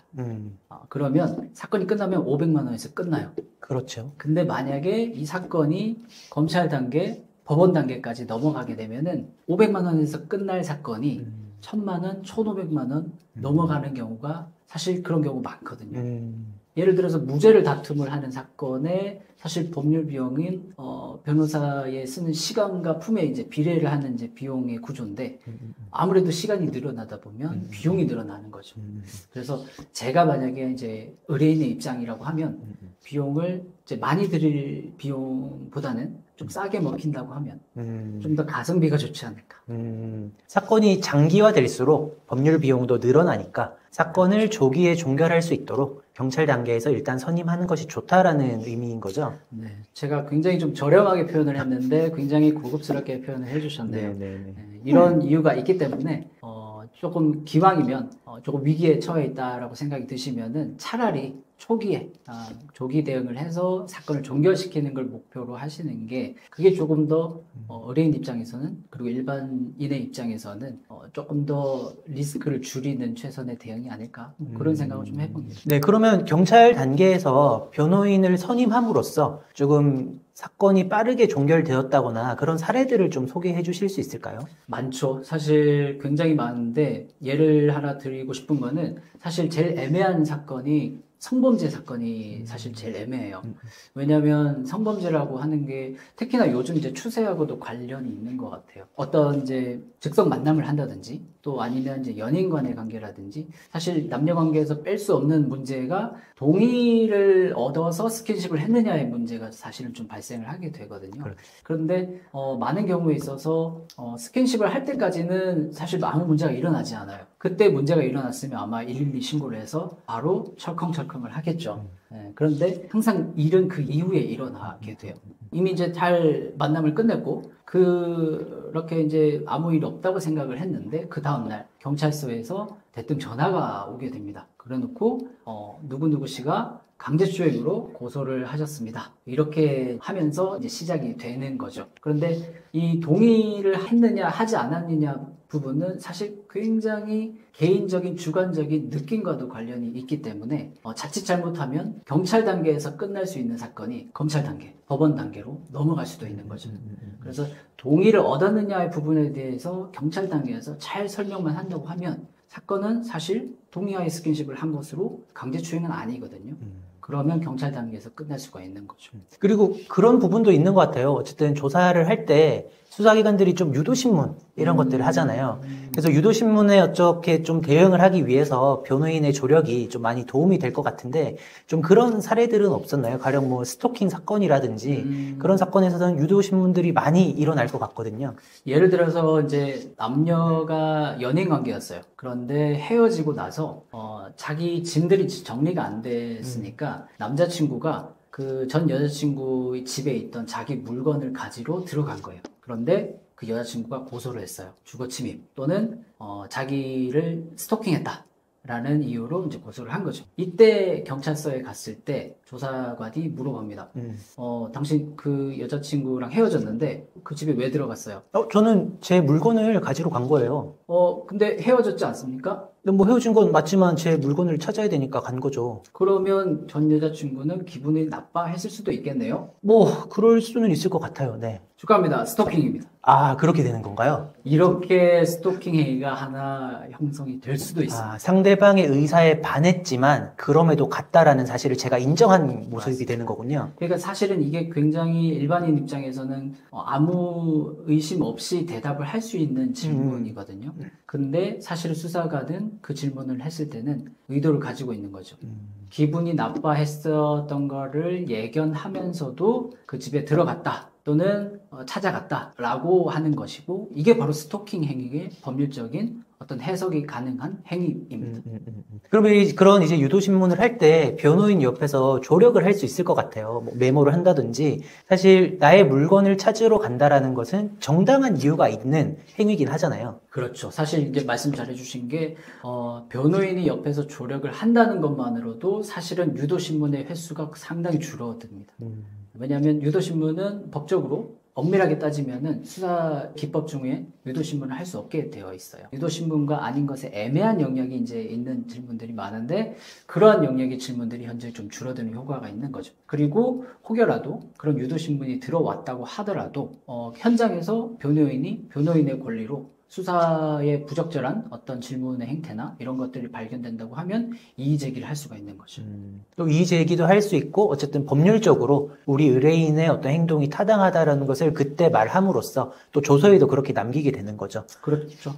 변호인의 의견이라고 하는 거는 말 그대로 그냥 사견이 아니잖아요. 변호인의 이제 권리를 가지고 권한을 가지고 입회를 하는 것이기 때문에 그러한 필요한 내용들은 조서에도 공식적으로 기재하실 수도 있습니다. 보이스피싱, 투자 사기, 리딩 사기, 뭐 최근에 또 유행하는 뭐 SNS를 이용한 어떤 뭐 사기, 각종 사기는 사실 기술의 발전에 따라서 또 진화하는 측면이 있는 것 같아요. 그래서 뭐 많은 이제 사기들을 저희도 보다 보니까 공통적으로 이제 일단 사기꾼들에게서 보여지는 어떤 특징들도 있을 것 같은데 혹시 변호사님 보시기에는 기본적인 특징은 어떤 게 있다고 생각하세요? 네, 사기꾼들이 가지는 가장 큰 특징은 우리가 묻는 말에 대답을 해주지 않는 겁니다. 네, 이게 어떤 취지냐면 상대방이 원하는 말만 해주고 싶으니까 사기꾼의 입장에서는 내 패를 먼저 까는 게 아니에요. 이게 뭐 거래 과정에서는 좋은 기술일 수 있지만 이런 말 들어보셨을 거예요. 얼마까지 보고 오셨어요? 그 휴대폰 사러 가면 때 괜히 많이 듣는 이제 질문. 네네. 이제 그런 부분이 사기라는 건 아니고 거래 기술로서 나의 패를 좀 숨긴 다음에 상대방에게 맞춤형으로 제공하는 아주 뭐 훌륭한 거래 기술인데 이게 사기 범죄와 만약에 연루가 된다면 상대방이 원하는 말만 해줄 수가 있는 거예요. 가령 형 제가 최근에 좀 좋은 투자 제안 같은 걸 받았는데 뭐 한번 뭐 이야기나 들어보실래요? 뭐 원하지 않으면 안 들어도 되고. 그래? 그럼 수익률이 얼마야? 수익률 좀 경우에 따라 다른데 형은 뭐 몇 프로까지 보고 있어요? 아니 난 주식 투자 나 얼마 전에 했는데 망했잖아. 수익률 지금 마이너스 35%야. 근데 나 플러스 10%만 되면 그냥 투자할 만하지. 그러면 지금 딱 좋은 것 같아요. 이렇게 가는 거죠. 사실 저는 1%부터 100%까지를 다 말할 수 있어요. 그런데 상대방의 니즈를 꺼내어 듣고 거기에 마치 맞춤형 상품이 있었던 것처럼 다가가는 거죠. 그래서 이게 10%면 사실 수익률은 높지 않은데 그만큼 리스크도 적어서 이번에 좀 해볼 법하다. 이렇게 이제 들어가는 거죠. 그러면 제가 만약에 마이너스 35%를 기록한 사람이 아니라 마이너스 한 70%를 기록을 했고 수익률 뭐 나는 5%만 먹어도 할 수 있을 것 같은데 뭐 괜찮은 거 있어? 라고 하면 너무 좋죠. 그러면 다만 리스크는 더 줄어들어요. 하면서 더 데리고 오는 거죠. 그럼 듣는 사람 입장에서는 뭔가 또 신빙성이 있어 보이네요. 그렇죠. 그리고 마치 나를 위해 준비되어 있는 상품이었다 하는 착각에 빠지는 거죠. 그러니까 사기가 요즘에는 너무나 터무니없는 어떤 큰 금액을 부르는 사기이기보다는 오히려 현실 가능성이 있는 숫자를 그렇죠. 근거로 하는 사기가 더 많다. 이렇게 그렇죠. 볼 수도 있는 건가요? 그리고 상대방 맞춤형이죠. 상대방이 5%를 말하면 5, 6%입니다. 뭐 자기는 리스크 있어도 되니까 크게 하고 싶다. 큰 투자가 있습니다. 이렇게 이제 맞춤형으로 가는 거죠. 그 근거는 내가 먼저 답을 안 하는 거예요. 상대방에게 계속 질문을 하면서 대화를 이끌어가는 거죠. 그런 사기들은 최근에도 제가 당한 것 같네요. 변호사 하시는데도 사기를 당하셨다고요? 아직 모릅니다. 아직 사기 박정은 아니고 모르고요. 친구가 이제 사업을 이제 하는 친구인데 그 무역업을 하는 친구예요. 그래서 이제 굉장히 전 세계를 돌아다니면서 이제 선진국에 있는 어떤 기술 특허 받은 것들을 이제 가져와서 국내에서 사업을 하는 친구인데 때깔 좋다. 네. 무역업 신뢰가 가잖아요. 야 나도 투자하고 싶네. 그래서 대기업에 이제 투자를 이제 받기로 확정된 아이템이 있다라고 하는데 일단은 그 아이템을 실현하기 위해서 대기업은 이제 PT를 해야 될 거잖아요. 그리고 소수의 어떤 MVP라고 하나요? 그런 이제 최소한의 제품을 이제 만들어서 납품을 해야 되는데 그것까지 하는데 이제 비용이 필요하다는 거죠. 그래서 제가 200을 태웠습니다. 그래서 지금 친구는 어디 있는지는 모르겠는데 열심히 제품을 만들고 있다고는 하는데 지금 제품이 한 6개월간 아직 나오지 않고 있는데 그래서 조만간 친구를 한번 만나서 심도 깊은 대화를 한번 해볼 생각입니다. 많은 경우에 있어서 생각보다 지식의 수준이 높은 사람이라고 해서 꼭 사기를 잘 피하는 것은 아니다라는 거는 그건 아마 통계로도 나와 있을 것 같고 저희가 체감을 하기에도 그런 것 같죠. 아까 말씀하신 것처럼 사기꾼들은 대체적으로 질문에 원하는 답을 해주지 않는 방식으로 또는 역질문을 하는 방식으로 접근을 하는 것 같은데 그렇죠. 그러면 상대방을 사기꾼이 도대체 어떻게 설득하는가도 궁금한데요. 어떻게 생각하세요? 네, 그것은 상대방이 지갑을 열기 전과 후로 나뉘는데 지갑을 열기 전에는 여지를 줍니다. 투자 정보를 쫙 줘놓고 형 근데 안 해도 돼. 어차피 이거 뭐 믿음으로 가는 건데 내가 강요해서 안 되면 이거 형 또 서운할 거잖아. 그냥 하지 마. 이렇게 여지를 줍니다. 그런데 그거 아시죠? 인간이라는 게 얻게 되어서 얻는 기쁨보다 잃게 되어서 받는 슬픔이 더 크거든요. 그러면 뭔가 좋은 제안이 왔다가 사라지는 거야. 그 잃은 것만 같은 마음 때문에 저것을 잡고 싶은 거죠. 그런 감정의 동요를 건드리는 거예요. 지갑을 열기 전에. 형, 안 해도 돼요. 괜찮아요. 어차피 이거 뭐 하는 사람들 많아서 그냥 저는 형 좋았으면 하는 마음에 빨리 말씀하는 마음이고 안 와도 돼. 오히려 밀어내는군요. 그렇죠. 그렇게 밀당을 하는 거죠. 이건 네. 남녀 사이에 밀당하고도 좀 비슷한 측면이 있네요. 그렇죠. 뭐 어쨌든 뭐 밀고 당긴다라는 외형만 보면 그럴 수는 있고 그리고 이제 지갑을 열고 나서는 계속 이제 신뢰를 줍니다. 지갑을 열고 나서는 계속 이제 신뢰를 어떻게 주냐면 100만 원을 주셨어요. 그러면 약속한 날에 110만 원을 줍니다. 200만 원을 주면 220만 원을 줍니다. 300만 원을 주면 330만 원을 줘요. 계속 약속을 지키면서 나를 신뢰하게끔 만드는 거죠. 수익률 10%는 계속해서 지키는군요. 맞습니다. 그래서 우리 사이에 라포를 계속 쌓아가는 거예요. 그렇죠. 그런데 그러면 이 10%의 수익이 점점 커지면 사실 굉장히 커질 텐데요. 이때는 어떻게 하나요? 네, 그렇게 점점 파일을 키워가다가 그 금액이 커지는 것에 반비례해서 연락의 빈도가 줄어들게 됩니다. 금액이 커질수록 연락의 빈도가 줄어들어요. 갑자기 제가 사업에 너무 바빠졌다면서 하루 이틀씩 기한을 안 지키기 시작하고요. 형님, 제가 지금 너무 바쁜 일인데 연락드릴게요. 끊어버립니다. 네, 그렇게 연락을 차단하고 점점 밀어내는 거죠.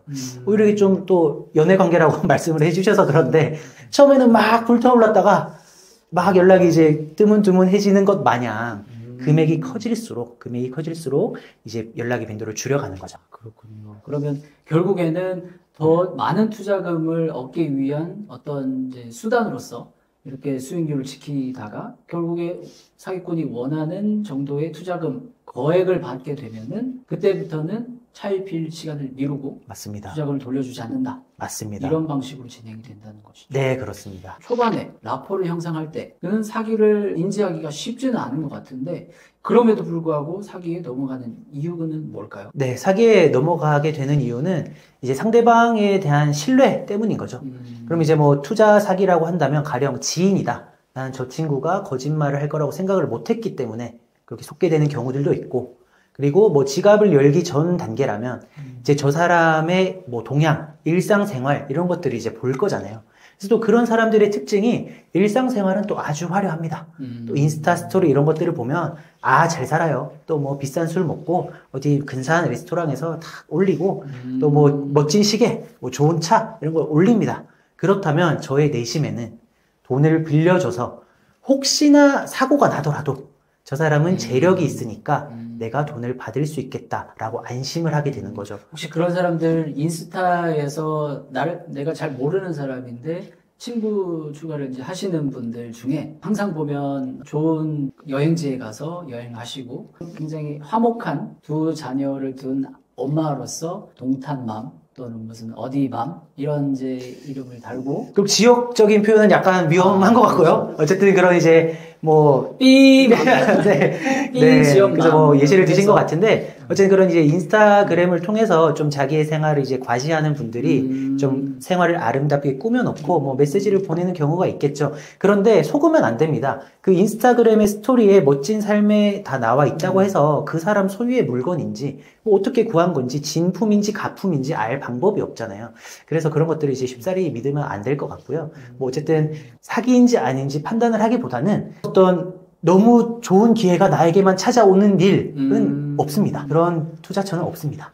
그러니까 나에게 올 정도의 그런 고급 정보면 대한민국 사람의 반 정도는 알고 있다. 아, 그렇죠. 그런 뭐 고급 정보가 없고 있다고 하더라도 나한테 올 일도 없고 나한테 왔더라도 가장 마지막에 왔을 것이다. 나는 고점에서 사게 된다. 그래서 그런 투자 제안이 오면 하지 않으신 게 좋다라고 저는 좀 말씀을 드리고 싶어요. 마음이 아프네요. 제가 그 특허가 잘만 터져도 잘 될 것 같은데. 네. 파이팅입니다. 이제까지는 사기를 당하는 어떤 이제 사기꾼의 수법, 또 그럼에도 불구하고 당하는 이제 이유들, 이런 것들을 좀 살펴봤는데, 그러면 사기를 이제 당했어요. 그러면 이때는 어떻게 하는 게 좋을까요? 네, 너무 슬픈 이야기지만 사기를 당했으면 이미 늦었습니다. 사기꾼은 자기 돈 다 빼돌렸을 거고요. 뭐 그럼에도 불구하고 저희가 해야 되는 것들은 뭐 보이스피싱 같은 경우에는 저희가 뭐 금감원에 신고를 할 수 있고요. 그럼 금감원이 상대방의 계좌 이런 것들을 다 정지를 시켜줍니다. 그래서 어쨌든 최소한의 이제 안전장치를 마련할 수 있고, 그리고 자신의 어떤 과거 사실들을 기억이 아니라 기록으로 남겨둬야죠. 아까 남변호 선생님께서 말씀하셨던 것처럼 자신의 어떤 피해 사실들을 기록으로 잘 남겨놔서 뭐 법률사무소에 찾아가서 좀 이런 도움을 받겠다라고 이제 말을 하는 것도 방법일 수 있고요. 특히 그런 게 필요한 이유가 뭐냐면 자료가 잘 준비되어 있으면 아시잖아요. 고소장 하루 만에 나옵니다. 근데 자료들이 중구난방이면 고소장이 안 나와요. 그래서 오히려 마음이 급해서 이것저것 다 자료를 주시는데 고소장의 작성 기한만 좀 연기되는 그런 상황이다. 그래서 오히려 한번 일목요연하게 시간 순으로 정리를 하시는 게 필요하다. 그런 게 필요한 것 같고요. 그리고 또 친구들과의 관계에서 아까 그 지인분처럼 그런 이제 친구들 간에 좀 사기가 의심된다. 사기인 것 같다. 그런 것 같으면 일단 녹취를 하든 뭐 카톡을 보내든 자료를 남겨야 되는데요. 어떤 의미냐면 야, 그때 우리 돈 빌려줬던 거 어떻게 돼가? 이렇게 해야 됩니다. 왜냐하면 친구 사이에서는 전화를 하거나 구두로서 했기 때문에 이게 대여금이라는 게 잘 드러나지 않는 경우가 있어요. 상대방이 나중에 와서 아니 너 그냥 돈 줬잖아 라고 다투면 그것이 대여금이라는 입증을 제가 해야 돼요. 그렇죠. 그래서 그런 것들을 이제 방지하기 위해서 사건화를 하기 전에 친구와의 좋은 관계를 유지하는 척 하면서 야 요즘 힘들지? 아 잘 있어? 아 근데 나도 요즘 힘들어서 그런데 좀 그때 빌려줬던 거 어떻게 돼가? 이렇게 하면 상대방이 야 나도 노력하고 있어. 빨리 갚을게. 나 준비하고 있어. 이런 말들을 하잖아요. 그러면 그게 대여금이라는 것으로 인정이 되기 때문에 그럴 수밖에 없겠네요. 왜냐하면 우리가 친구 사이에 금전거래를 하면서 사실 차용증을 쓴다든지 투자 계약서를 쓰는 것은 사실 상상하기 힘들거든요. 맞아요, 맞아요. 그때 발생하지 못했던 그런 이제 계약서나 이런 문건들을 대신해서 그걸 우리가 이제 카카오톡 대화나 전화 통화 녹음을 통해서 간접적으로 이런 투자 사실, 차용 사실을 입증할 수 있다는 말씀인 거죠. 네, 맞습니다. 그래서 지금 우리 시청자 여러분들도 친구에게 혹시 돈을 빌려주셨는데 전화로만 이야기를 했다. 그러면 지금 카톡을 하세요. 내가 빌려줬던 거 좀 잘 갚을 수 있어? 뭐 어떻게 돼가? 변제 기한이 어떻게 될까? 한번 물어보고 자료를 남겨놓으세요. 그럼 오늘 말 나온 김에 오늘 저녁부터 돈 빌려주신 분들은 다 전화를 하셔서 녹음을 다들 해주시면 좋을 것 같아요. 녹음도 하시고 카카오톡도 남기면 좋으실 것 같습니다. 보이스피싱 같은 경우에는 그래도 빠르게 신고를 이제 해야 되는 이유는 경찰이 이제 빠르게 인지를 해야 그 관련된 계좌 같은 거 동결을 할 수가 있어요. 요즘에 이제 은행과 이제 수사기관 핫라인이 이제 설치가 돼서 바로 이제 신고가 들어가면 그 관련된 범죄 수익 계좌나 어떤 관련된 계좌들은 빠르게 동결을 시켜버립니다. 그러면 이제 사기를 우리가 이제 당하는 수법도 알았고, 당하는 이유도 알았고, 그리고 사기가 의심되면 해야 되는 일도 알았는데, 그러면 사기를 예방하는 방법도 있을까요? 그렇죠. 지갑을 열지 않으면 됩니다. 이게 비공식적인 방법으로 찾아오는 제안들은 다들 리스크가 있어요. 왜 이렇게 좋지? 하는 상품은 없습니다. 아까도 말씀드렸지만 그런 상품은 첫 번째 없고요. 네, 나에게 찾아올 리도 없습니다. 나에게 찾아온다고 하더라도 저는 고점에 물리는 겁니다. 그래서 지갑을 열지 않는 것이 좋고요. 그리고 이게 좀 지인 사이의 관계에서도 좀 조심을 해야 된다라는 저는 생각을 하는데 이게 냉정하게 들릴 수 있지만 어쨌든 저희는 리거한 어드바이스를 드려야 되니까 저에게 돈을 빌리러 왔다라는 것은 은행에서의 대출이 막혀 있을 가능성이 굉장히 높아요. 그리고 은행에서의 대출이 막혀 있다라는 것은 아시잖아요. 변제 자력이 없는 상태입니다. 그리고 법적으로도 아시겠지만 변제 자력이 없음에도 불구하고 나에게 변제 자력이 있는 것처럼 기망해서 돈을 빌려가는 것은 사실 사기 행위잖아요. 형법상 사기 행위이기 때문에 변제 자력이 일단 없다라는 허들을 넘으신 분들이에요. 그런 분들이 저를 찾아와서 돈을 빌려달라고 하는 거예요. 그렇다면 돈을 빌려주지 않는 것이 차라리 나을 수 있다. 그래서 우리 이제 어른들이 하시잖아요. 차라리 돈 주고 치워라. 예, 차라리 돈을 줄 각오로 주거나 그것을 빌려주고 뭐 돌려받는다는 생각을 하지 않는 것은 좋다. 그래서 지갑을 최대한 열지 않는 것이 좋다. 이제 그런 말씀을 드리고 싶어요. 그래서 저는 아까 말씀드린 것처럼 지인 간의 거래도 좀 하지 말자라는 주의인데 실제로 그렇게 좀 친했던 사이에서 좀 이런 사기, 사건화가 되는 경우들이 종종 있는 편이죠. 최근에 그렇지 않아도 판결이 하나 난 게 있습니다. 사기 사건인데 중학교 동창 친구가 있었어요. 중학교 때부터 친구니까 지금 이제 그 청년은 사실 이제 30이 넘은 친구고요. 그러니까 중학교 때부터 지금까지면 약 한 13, 14년 정도 되는 이제 지인인 거죠. 굉장히 이제 친한 친구였고 같이 운동을 하던 이제 축구를 했습니다. 그래서 같이 운동까지 했던 친구였기 때문에 사실 굉장히 막역한 친구였던 거죠. 그런데 그 친구 중에 한 명이 서울에 와서 일단 장사를 하기 시작을 했고 장사가 잘 되니까 술집을 했습니다. 그 호프집을 했는데 장사가 잘 되니까 내 친한 친구인 이제 중학교 동창한테도 너 같이 올라와서 나랑 동업하자. 하면은 뭐 잘할 수 있을 것이다. 라고 해서 이제 같이 올라왔습니다. 그런데 여기서부터 이제 조금 이상한 점이 이제 발견이 되기 시작해요. 왜냐면 친구가 동업을 하자고 했는데 사실상 한 친구는 거의 급여를 받아서 생활을 하게 됩니다. 그리고 그 호프집을 하면서 발생한 수익의 거의 대부분은 그 올라오라고 했던 친구, 그 친구가 수익을 거의 다 가져가고 그런데 가져가는 명목은 재투자를 하기 위해서. 그러니까 너와 동업관계이기 때문에 우리는 지점을 늘려야 되는 어떤 상황에 있다. 그렇기 때문에 내가 이거는 재투자를 해서 다른 지점을 내는데 투자를 할 테니 너는 나를 믿고 열심히 같이 둘이서 으쌰으쌰해서 일을 해보자. 이렇게 됐던 거죠. 와, 이거는 신뢰가 간다. 왜냐면 지점이 늘어나면 나의 장밋빛 미래가 더 커지는 거잖아요. 이게 같이 하는 어떤 동업관계라고 생각을 했기 때문에 이 친구는 당연히 이 친구가 잘 되는 것이 내가 잘 되는 길이라고 생각을 했던 것이죠.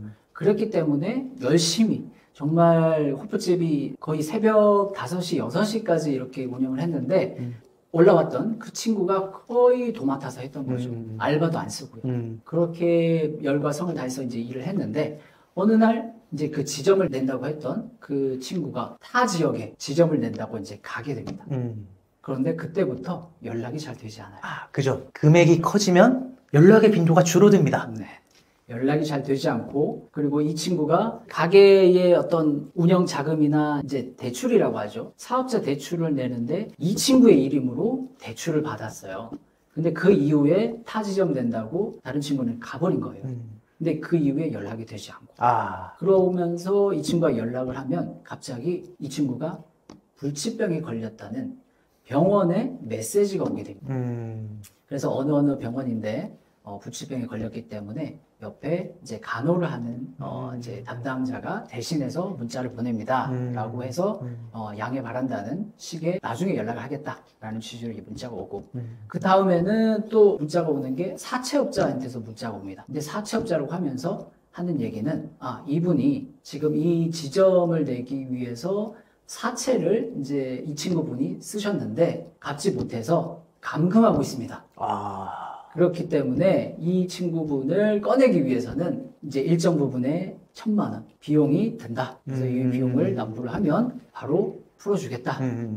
그러니까 친구의 위협이 달려있는 상황이니까 경찰도 신고를 못했던 거죠. 그죠. 그지. 그러면서 또 갑자기 변호사한테 연락이 옵니다.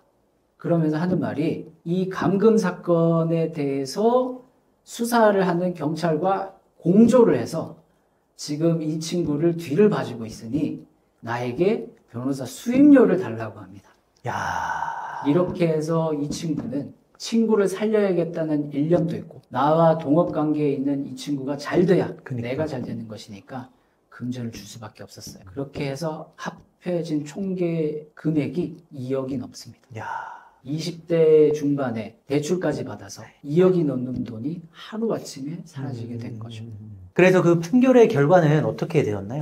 지금 보신 것처럼 간호사 또는 사채업자 그리고 변호사 모두가 사칭이었습니다. 그리고 그 전화번호는 타 지역으로 갔다고 하는 그 친구 가해자의 가족의 명의의 휴대폰이었고요. 결국에는 그 친구라는 가해자가 휴대폰을 돌려가면서 사용하면서 각종 명분으로 사기의 수단으로서 그렇게 사칭을 하고 이 2억이 넘는 돈을 현출을 한 것으로 판단이 났고요. 물론 1심 판결 결과 2년 6개월의 실형이 선고가 됐습니다.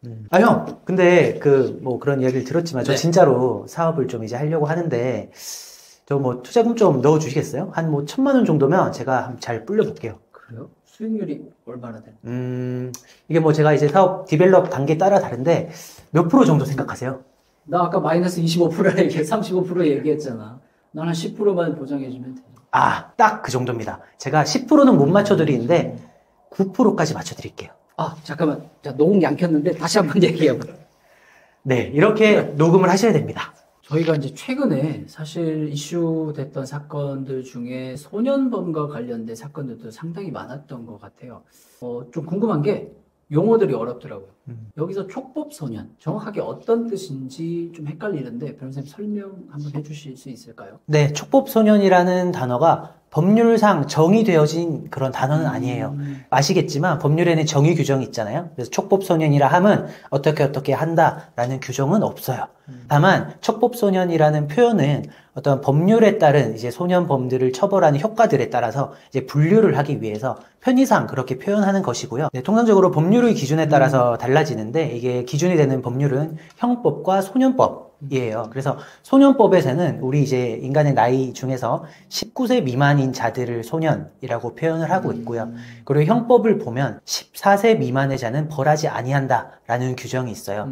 그리고 다시 소년법으로 돌아가면 10세 이상에서 14세 미만의 자에 대해서는 이제 소년보호부 사건으로 송치한다라는 그런 규정이 있어요. 그럼 극관이 3개가 나오게 되는데 10세 미만의 자, 10세 이상이자 14세 미만인 자, 14세 이상이자 19세 미만인 자 이렇게 3가지 극관이 나누어지게 되고요. 제일 첫 번째 극관 10세 미만의 자에 대해서 우리는 범법소년이라는 표현을 하고 10세 이상에서부터 14세 미만의 자에 대해서 촉법소년이라고 부르고요. 14세 이상부터 19세 미만의 자들을 우리는 범죄소년이라고 부르고 있습니다. 그렇게 법적으로는 세 가지로 분류를 해서 소년범들에 대한 규정을 하고 있는 거고요. 네, 편의상 그렇게 분류를 해서 부르고 있는 거죠. 네. 그러면 지금 이제 말씀 주신 것처럼 소년범도 있고 우리가 알고 있는 것처럼 한 가지가 아니라 사실은 세 가지로 분류해서 일단 생각을 해볼 수가 있는 것 같은데 최근의 사례 중에 변호사님 생각하시기에는 그럼 가장 논란이 됐던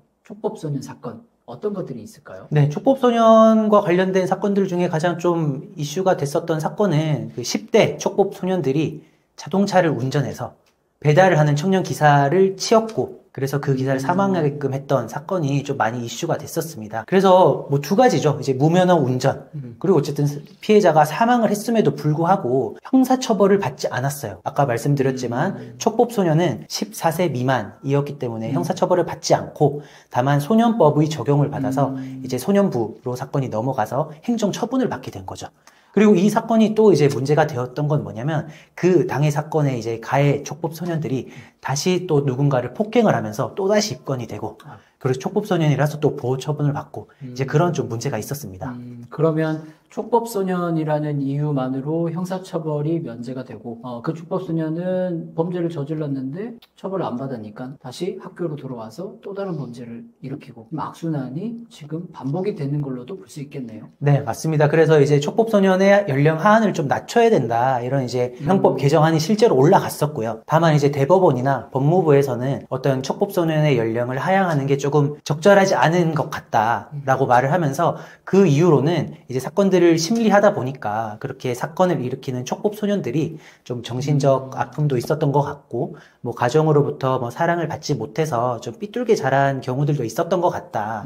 그래서 이제 그런 아픈 좀 과거들이 있었던 촉법소년들을 좀 처벌하는 게 맞냐? 라는 입장을 펴면서 어떤 촉법소년 연령 하향에 대한 반대 입장을 냈고 아직 형법은 개정되지 않았습니다. 이거는 뭐 그냥 제가 궁금해서 여쭙는 건데 사실 우리가 초등학생 생각했을 때 뭐 우리가 어렸을 때의 초등학생들은 사실 청소년이 아니라 그냥 아동의 범주에 있었던 것 같은데 요즘 초등학생이라고 하면 사실은 그런 느낌보다는 상당히 성숙하고 알 거 다 알고 지금 이런 이제 상황이라고도 생각이 드는데 그런 측면에서도 지금 촉법소년의 나이를 하향하는 게 좀 적절하지 않나 하는 근거로는 생각을 해볼 수가 있을까요? 저희가 형법이 이제 제정되면서 1953년에 형법이 제정되었는데 그 당시부터 이 조항이 있었습니다. 14세 미만의 자는 벌하지 아니한다.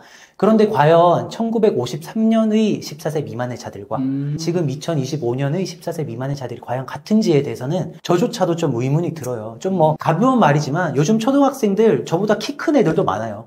힘도 세고 그렇죠. 그렇기 때문에 과연 이제 그러한 14세 미만이 과연 적절한가 그런 부분도 있고 뭐 육체적인 부분뿐만 아니라 지금 어쨌든 대한민국의 교육 수준이 OECD 평균을 한참 상회하고 있잖아요. 그래서 저희 시민들의 의식도 많이 올라온 상태에서 그 촉법소년의 연령을 그대로 두는 게 과연 적절한가 그런 것에 대한 굉장히 의문을 저도 가지고 있습니다. 그렇죠. 요즘 초등학생들 보면은 SNS를 사용하는 어떤 수준을 보면 저보다 더 잘 써요. 그러니까요. 근데 그거는 변호사님이 좀 수준이 그런 건 아니고요. 저는 소주 한 잔이면 되는 변호사님. 그렇죠. 우리 변호사님 그러시니까. 말씀 잘 해주셨어요. 그래서 요즘에 뭐 SNS도 많이 사용하시고 또 SNS를 통해서 많은 문화들을 접하는 게 요즘에 이제 촉법소년들입니다. 네, 그렇기 때문에 사실 어리다는 이유만으로 무조건 보호의 대상으로 봐야 하냐라는 부분은 좀 많은 사회적 논의가 필요한 게 사실이죠. 그 부분은 상당히 좀 동감이 되네요. 그럼 좀 이어지는 질문 같은데 그 촉법소년에 대한 지금 형사적 처벌의 체계가 조금 궁금하고요. 그 처벌의 장단점도 있을 것 같은데 이 부분도 한번 설명을 해주실 수 있을까요? 네, 일단 아까 세 가지 급간을 말씀드렸는데요. 10세 미만의 자들은 형사처벌도 받지 않고 행정처분, 보호처분도 받지 않습니다. 네, 그리고 촉법소년, 10세 이상의 자부터 14세 미만의 자, 이 자들은 형사적으로 처벌은 받지 않지만 소년법에서 정하고 있는 보호처분을 받게 돼요. 가령 수강명령이라든가 봉사활동이라든가 뭐 소년원 송치라든가 이런 이제 행정처분들을 받게 되는 거고요. 그리고 그 이상의 급간, 14세 이상에서 19세 미만의 자들은 형사처벌을 받을 수도 있고, 저희 판사님이 보기에 따라서 요거는 소년부로 보내야 된다라고 하면은 소년법에 따라서 보호처분을 받게 되고, 그렇게 지금 규정이 되어 있습니다. 그런데 여기서 한 가지 질문이 드는 건 그러면 판사님이 보시기에 따라서 소년부의 송치가 될 수도 있고 일반 법정에서도 처벌을 받을 수 있고 그건 판사님의 재량에 따른 건가요? 네, 그렇습니다. 다만 촉법소년은 아까 말씀드렸던 것처럼 반드시 소년부에서 사건을 심리하게 되어 있고요. 그 촉법소년은 넘어서서 이제 범죄소년이라고 하죠. 14세 이상부터 19세 미만의 자들은 이제 판사님께서 그걸 보시고 뭐 형사처벌을 바로 하실지 아니면 소년부로 보내실지 그렇게 심리하십니다. 결국 구체적인 사실에 따라서 판사님께서 결정을 하실 수가 있다. 네, 맞습니다. 자, 그러면 아까 이제 말씀하셨던 이제 그런 소년부 사건도 있을 거고 일반 법정에서 처벌을 받는 미성년자도 있을 텐데 이런 형벌 체계의 장점과 단점은 좀 뭐가 있을까요? 네, 장점이라고 하면 이제 교화. 범죄를 저지른 소년들에 대한 교화를 시킬 수 있다라는 장점이 있겠죠. 왜냐하면 이제 소년부 사건으로 넘어갔을 때 할 수 있는 보호 처분들이 뭐 수강 명령이라던가 봉사 활동을 함으로써 좀 많은 교육과 교화 그리고 다시 한번 사회에 복귀할 수 있게끔 돕는 그런 프로그램들이 많거든요. 그래서 그런 장점들이 있는 반면 과연 아까 앞서서 말씀드렸던 뭐 촉법소년들이 운전을 해서 사람을 사망을 하게 했는데 과연 그 사람 소년들에 대한 처벌을 하지 않는 게 능사인가? 그 행위에 대한 책임을 지지 않도록 하는 게 무조건적으로 보호하는 게 타당한가? 그렇다면 피해자들에 대한 보호 그런 것들은 어떻게 되는가? 그런 이제 단점들은 여전히 남아있는 상태입니다. 근데 제가 또 궁금한 게 또 하나 생겼는데 촉법소년 또는 이제 미성년자로서 범법소년으로서 형사처벌 받는 게 많이 있을까요? 많지는 않습니다. 네, 대부분 이제 소년부 사건으로 넘어가고 앞서 말씀드렸던 것처럼 범죄 소년의 경우에는 판사님이 선택을 할 수 있는데 대부분 이제 소년부 사건으로 넘어가서 보호 처분으로 끝나는 경우들이 많고요. 촉법 소년은 반드시 소년부 사건으로 가서 행정 처분만 받게 되는 거죠.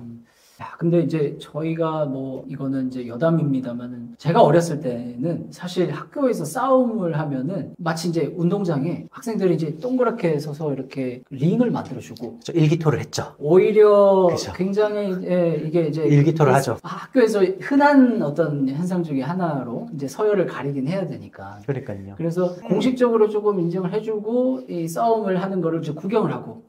이렇게 해서 결국엔 선생님이 와서 둘 다 교무실에 불러가서 이제 무릎 꿇고 벌 서고 그리고 부모님 불려오고 이렇게 해서 이제 끝나는 것이 이제 거의 대부분이었는데 저는 이제 제가 자라오면서 소년부에 성취됐다는 친구는 사실 그런 친구는 없었거든요. 그래서 이게 요즘하고는 그렇게 조금 최근 경향하고는 확실히 다른 게 체감이 되시나요? 네. 왜냐면 그때 당시 싸움의 결과와 지금의 싸움의 결과를 좀 놓고 비교를 하셔야 될 것 같아요.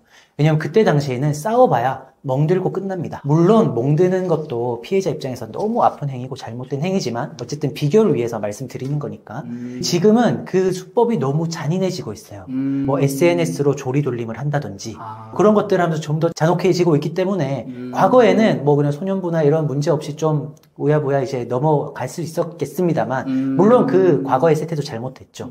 어쨌든 그럼에도 불구하고 현 시점에는 이제 그런 잔혹한 사건들이 많이 일어나고 있는데 과연 이게 형사처벌 없이 어리다는 이유만으로 보호처분만 하는 게 타당한가라는 이제 그런 의문이 남는 거죠.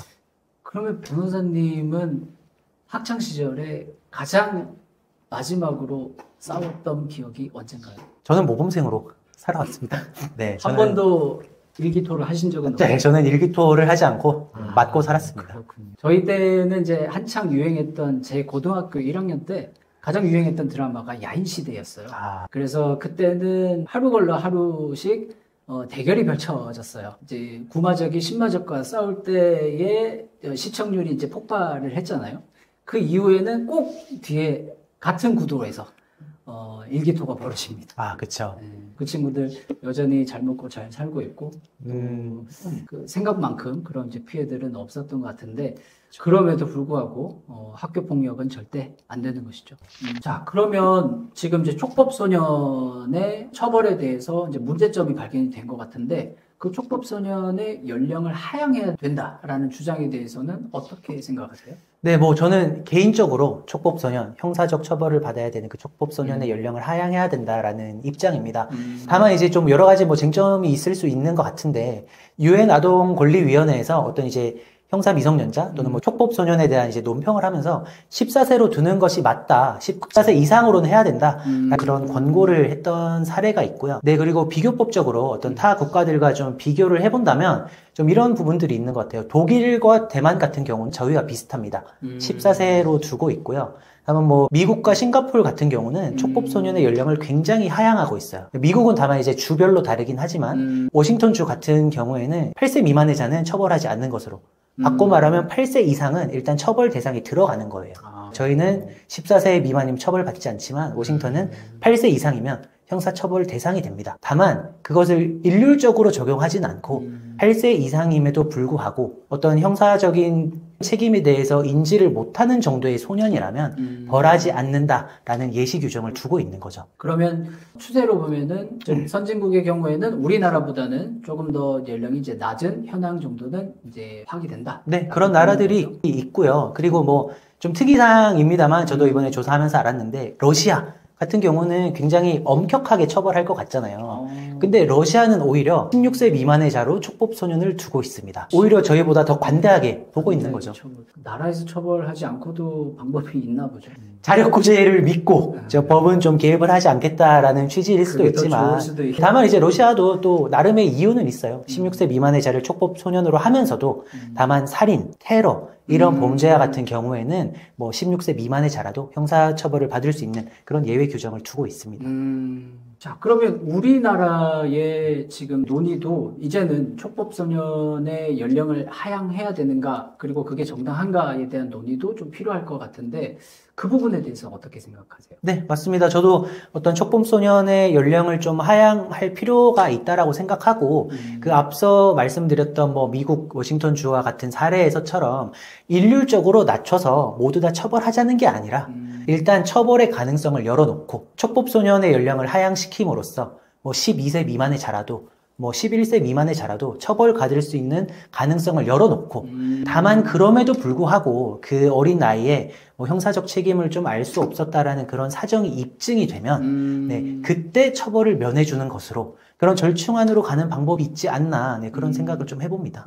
결국 한국도 지금 세계적인 어떤 현황에 조금 발맞춰서 촉법소년의 연령을 조금 하향할 필요가 있다는 결론이긴 하겠네요. 네, 유엔 인권위원회에서 어쨌든 권고하고 있는 기준은 14세 뭐 정도고 그 14세 정도의 기준에 우리 법은 부합하고는 있습니다. 하지만 너무 일률적으로 적용하고 있는 것이 좀 저는 문제라고 생각하고요. 그 앞서 말씀드렸던 것처럼 1953년의 14세와 2025년의 14세가 과연 동일할지 형법이 제정되었을 때의 14세, 지금의 14세 다르잖아요. 그럼 다른 것은 다르게 대해야 된다라고 생각을 하고 촉법소년에 대한 좀 연령을 하향하되 다만 이제 예외적으로 뭐 특정한 사유들이 있으면 처벌을 면해주는 것으로 가는 것이 타당하지 않나 네, 그렇게 생각하고 있습니다. 촉법소년과 관련해서 소년 범죄의 현황은 어떤가요? 어떤 제도적, 사회적 변화가 필요하다고 보시나요? 촉법소년이 지금 이제 범죄 저질러도 처벌을 이제 받지 않는 게 지금 이제 문제인데, 관련해서 소년 범죄도 지금 늘어나고 있지 않나 하는 이제 그런 문제 제기도 좀 들더라고요. 또 관련해서 저희가 이제 수행했던 사건 중에 하나 사건이 또 생각이 나는 게 있는데, 이제 우리 학생은 사실은 중학교를 다니면서 같은 반 친구랑 이제 사귀게 됐어요. 그래서 이제 연인 관계에 있다가 이제 헤어지게 됐죠. 중학생들도 이제 연애를 요즘은 그렇죠. 많이들 하니까. 하니까. 그러면서 이제 헤어지고 나서 이 헤어지고 난 이후에 이 여학생에 대해서 조금 험담을 하는 이제 그런 내용들을 SNS에 이제 퍼뜨렸고요. 이걸 퍼뜨리자마자 그 헤어진 여학생 새로운 남자친구를 사귀었는데 그 남학생이 이제 찾아온 거죠. 그래서 너 지금 내 여자친구한테 뭐라고 했냐? 라고 해서 이 학생과 이 남학생과 남학생 사이에서 이제 폭행 사건이 일어났던 거죠. 일기토였나요? 정식적인 일기토, 예전에 야인 시대만큼의 어떤 그런 분위기의 일기토는 아니었지만, 어쨌든 대결을 이제 했고, 결국에는 이제 우리 학생이 이제 많이 때렸습니다. 그래서 이제 그런 사건이 있었는데, 이때, 피해 학생의 부모님께서 신고를 해서 이제 경찰 조사도 받고, 이제 사건이 검찰로 넘어갔는데, 결국에는 이 사건은 소년법원으로 사건을 이제 송치를 하게 됐습니다. 그래서 소년법원에 갔더니 일반적인 법원의 절차와는 이제 다르게 이제 판사님이 주로 이 사건에 대해서 직권으로 조사를 하시고 결과적으로 증거 조사도 직권으로 하신 다음에 이제 처벌을 어떻게 할지, 그러니까 형사 처벌이 아닌 처분을 내리시는 걸 이제 결정을 하셔서 결국에는 우리 학생이 비교적 경미하게 이 학생과 이제 다툼이 있었고, 그리고 이 다툼의 과정에 있어서 참작할 만한 사유가 있다라고 해서 결국에는 이제 훈계만 좀 하시고 불처벌을 받은 사례가 있습니다. 그래도 사실 이게 뭐 처벌을 받지 않게 되었다라는 입장에서는 상대방 피해 학생 측에서는 상당히 좀 마음이 아플 수 있을 것 같아요.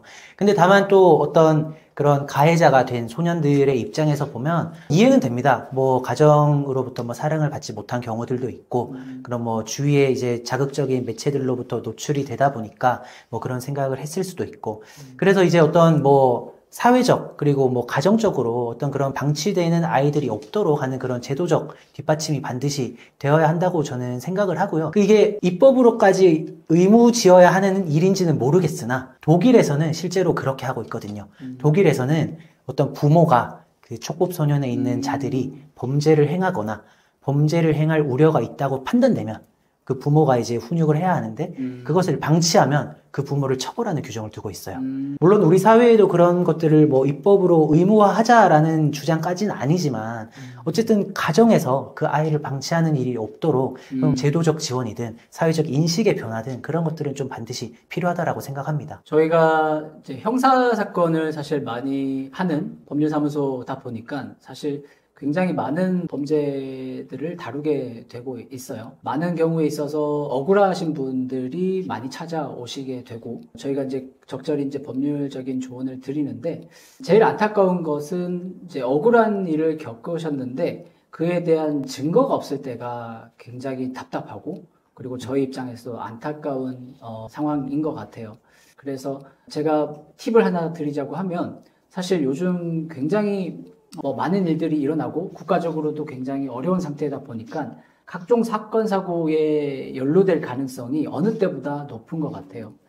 그래서 이럴 때일수록 작은 연락이다, 어떤 작은 사소한 다툼이라도 발생할 어떤 여지가 있다고 하면 일단은 녹음을 하시는 거를 추천을 드려요. 그리고 당연히 뭐 카카오톡이 됐던 문자가 됐던 그런 내용들은 방을 나가시면 안 됩니다. 이 카카오톡도 한번 나가시면은 카카오 회사 서버에 저장되는 기간이 극히 적습니다. 그렇기 때문에 사실상 복구하기가 힘들다고 봐야 돼요. 포렌식도 한계가 있어요. 그렇기 때문에 애초에 그런 증거가 될 만한 것들은 취합을 하시는 게 좋고, 그리고 웬만하시면 그런 증거들을 보관하고 남기신 상태에서 법률가에게 조언을 얻으시는 게 아마 사건적으로도 진행하실 때 굉장히 수월하실 거고, 또 사건의 결과도 억울하신 포인트가 풀리는 계기가 되지 않을까, 일단 그런 생각이 좀 들어요. 네, 첨언해서 말씀드리면 기억에 의존하지 마세요. 기록에 의존해야 됩니다.